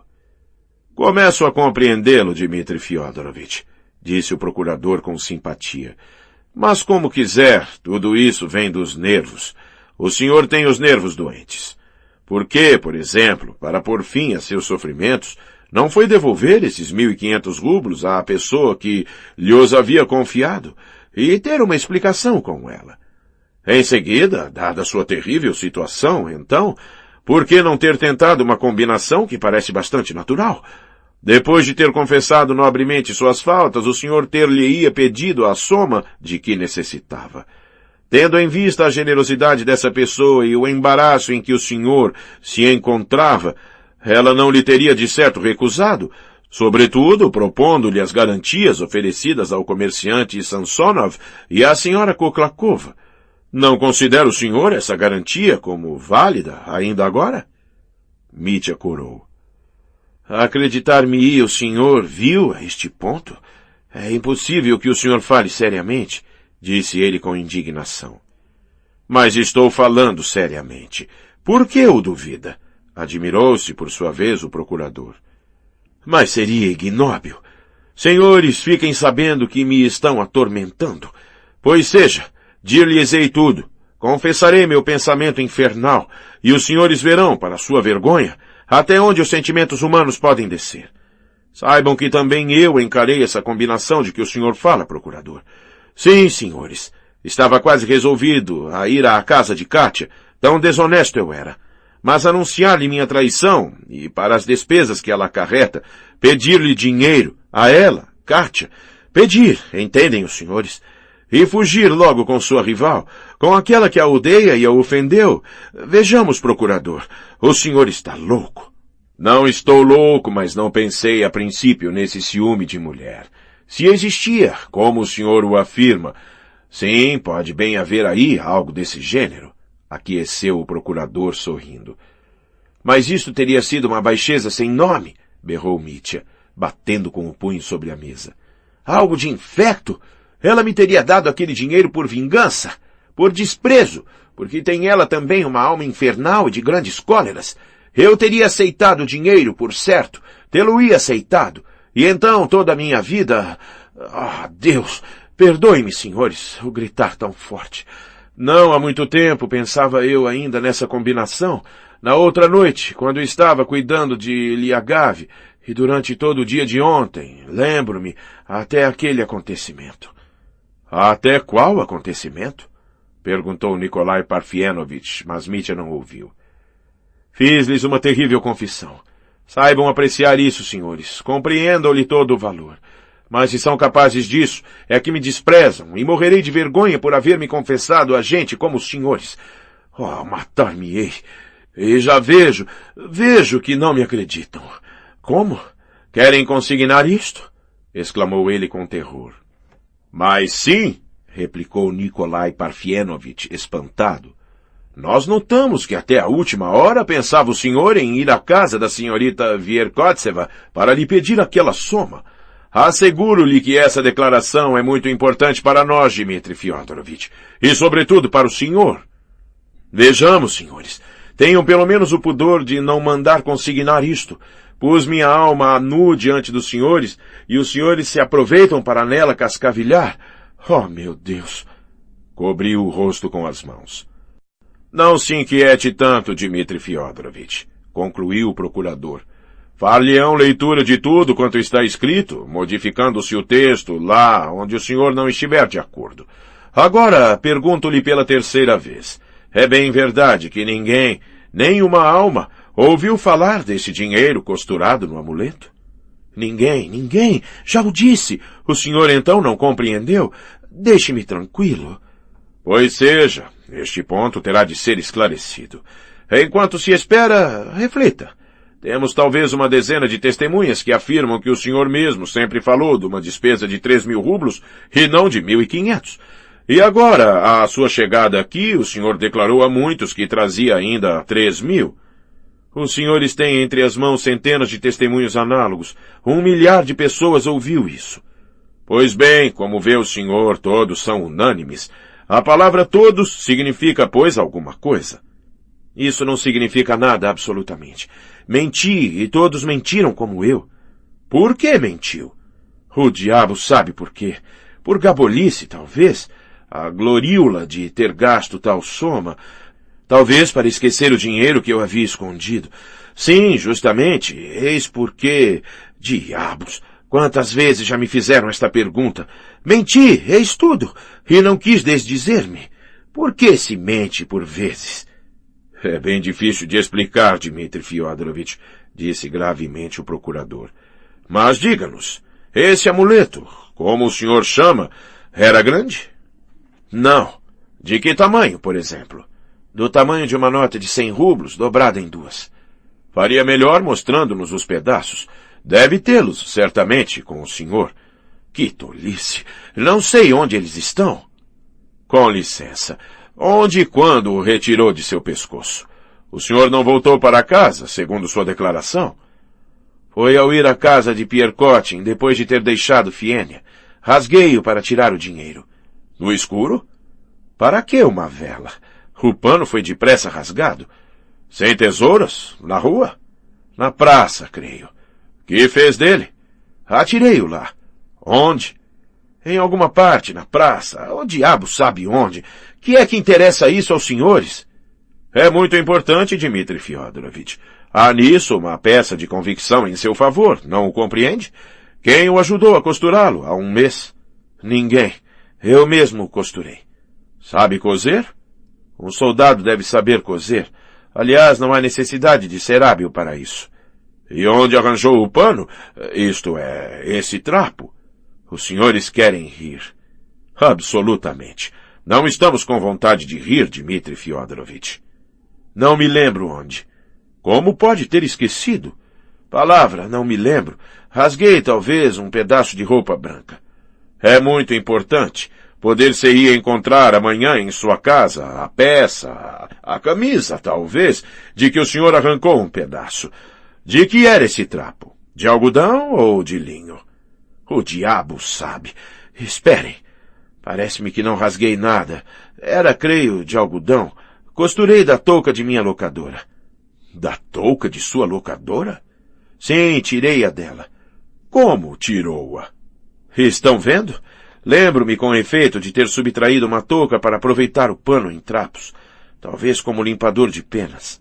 Tirei-a furtivamente, porque era um trapo sem valor, e me servi para costurar dentro dele aqueles 1.500 rublos.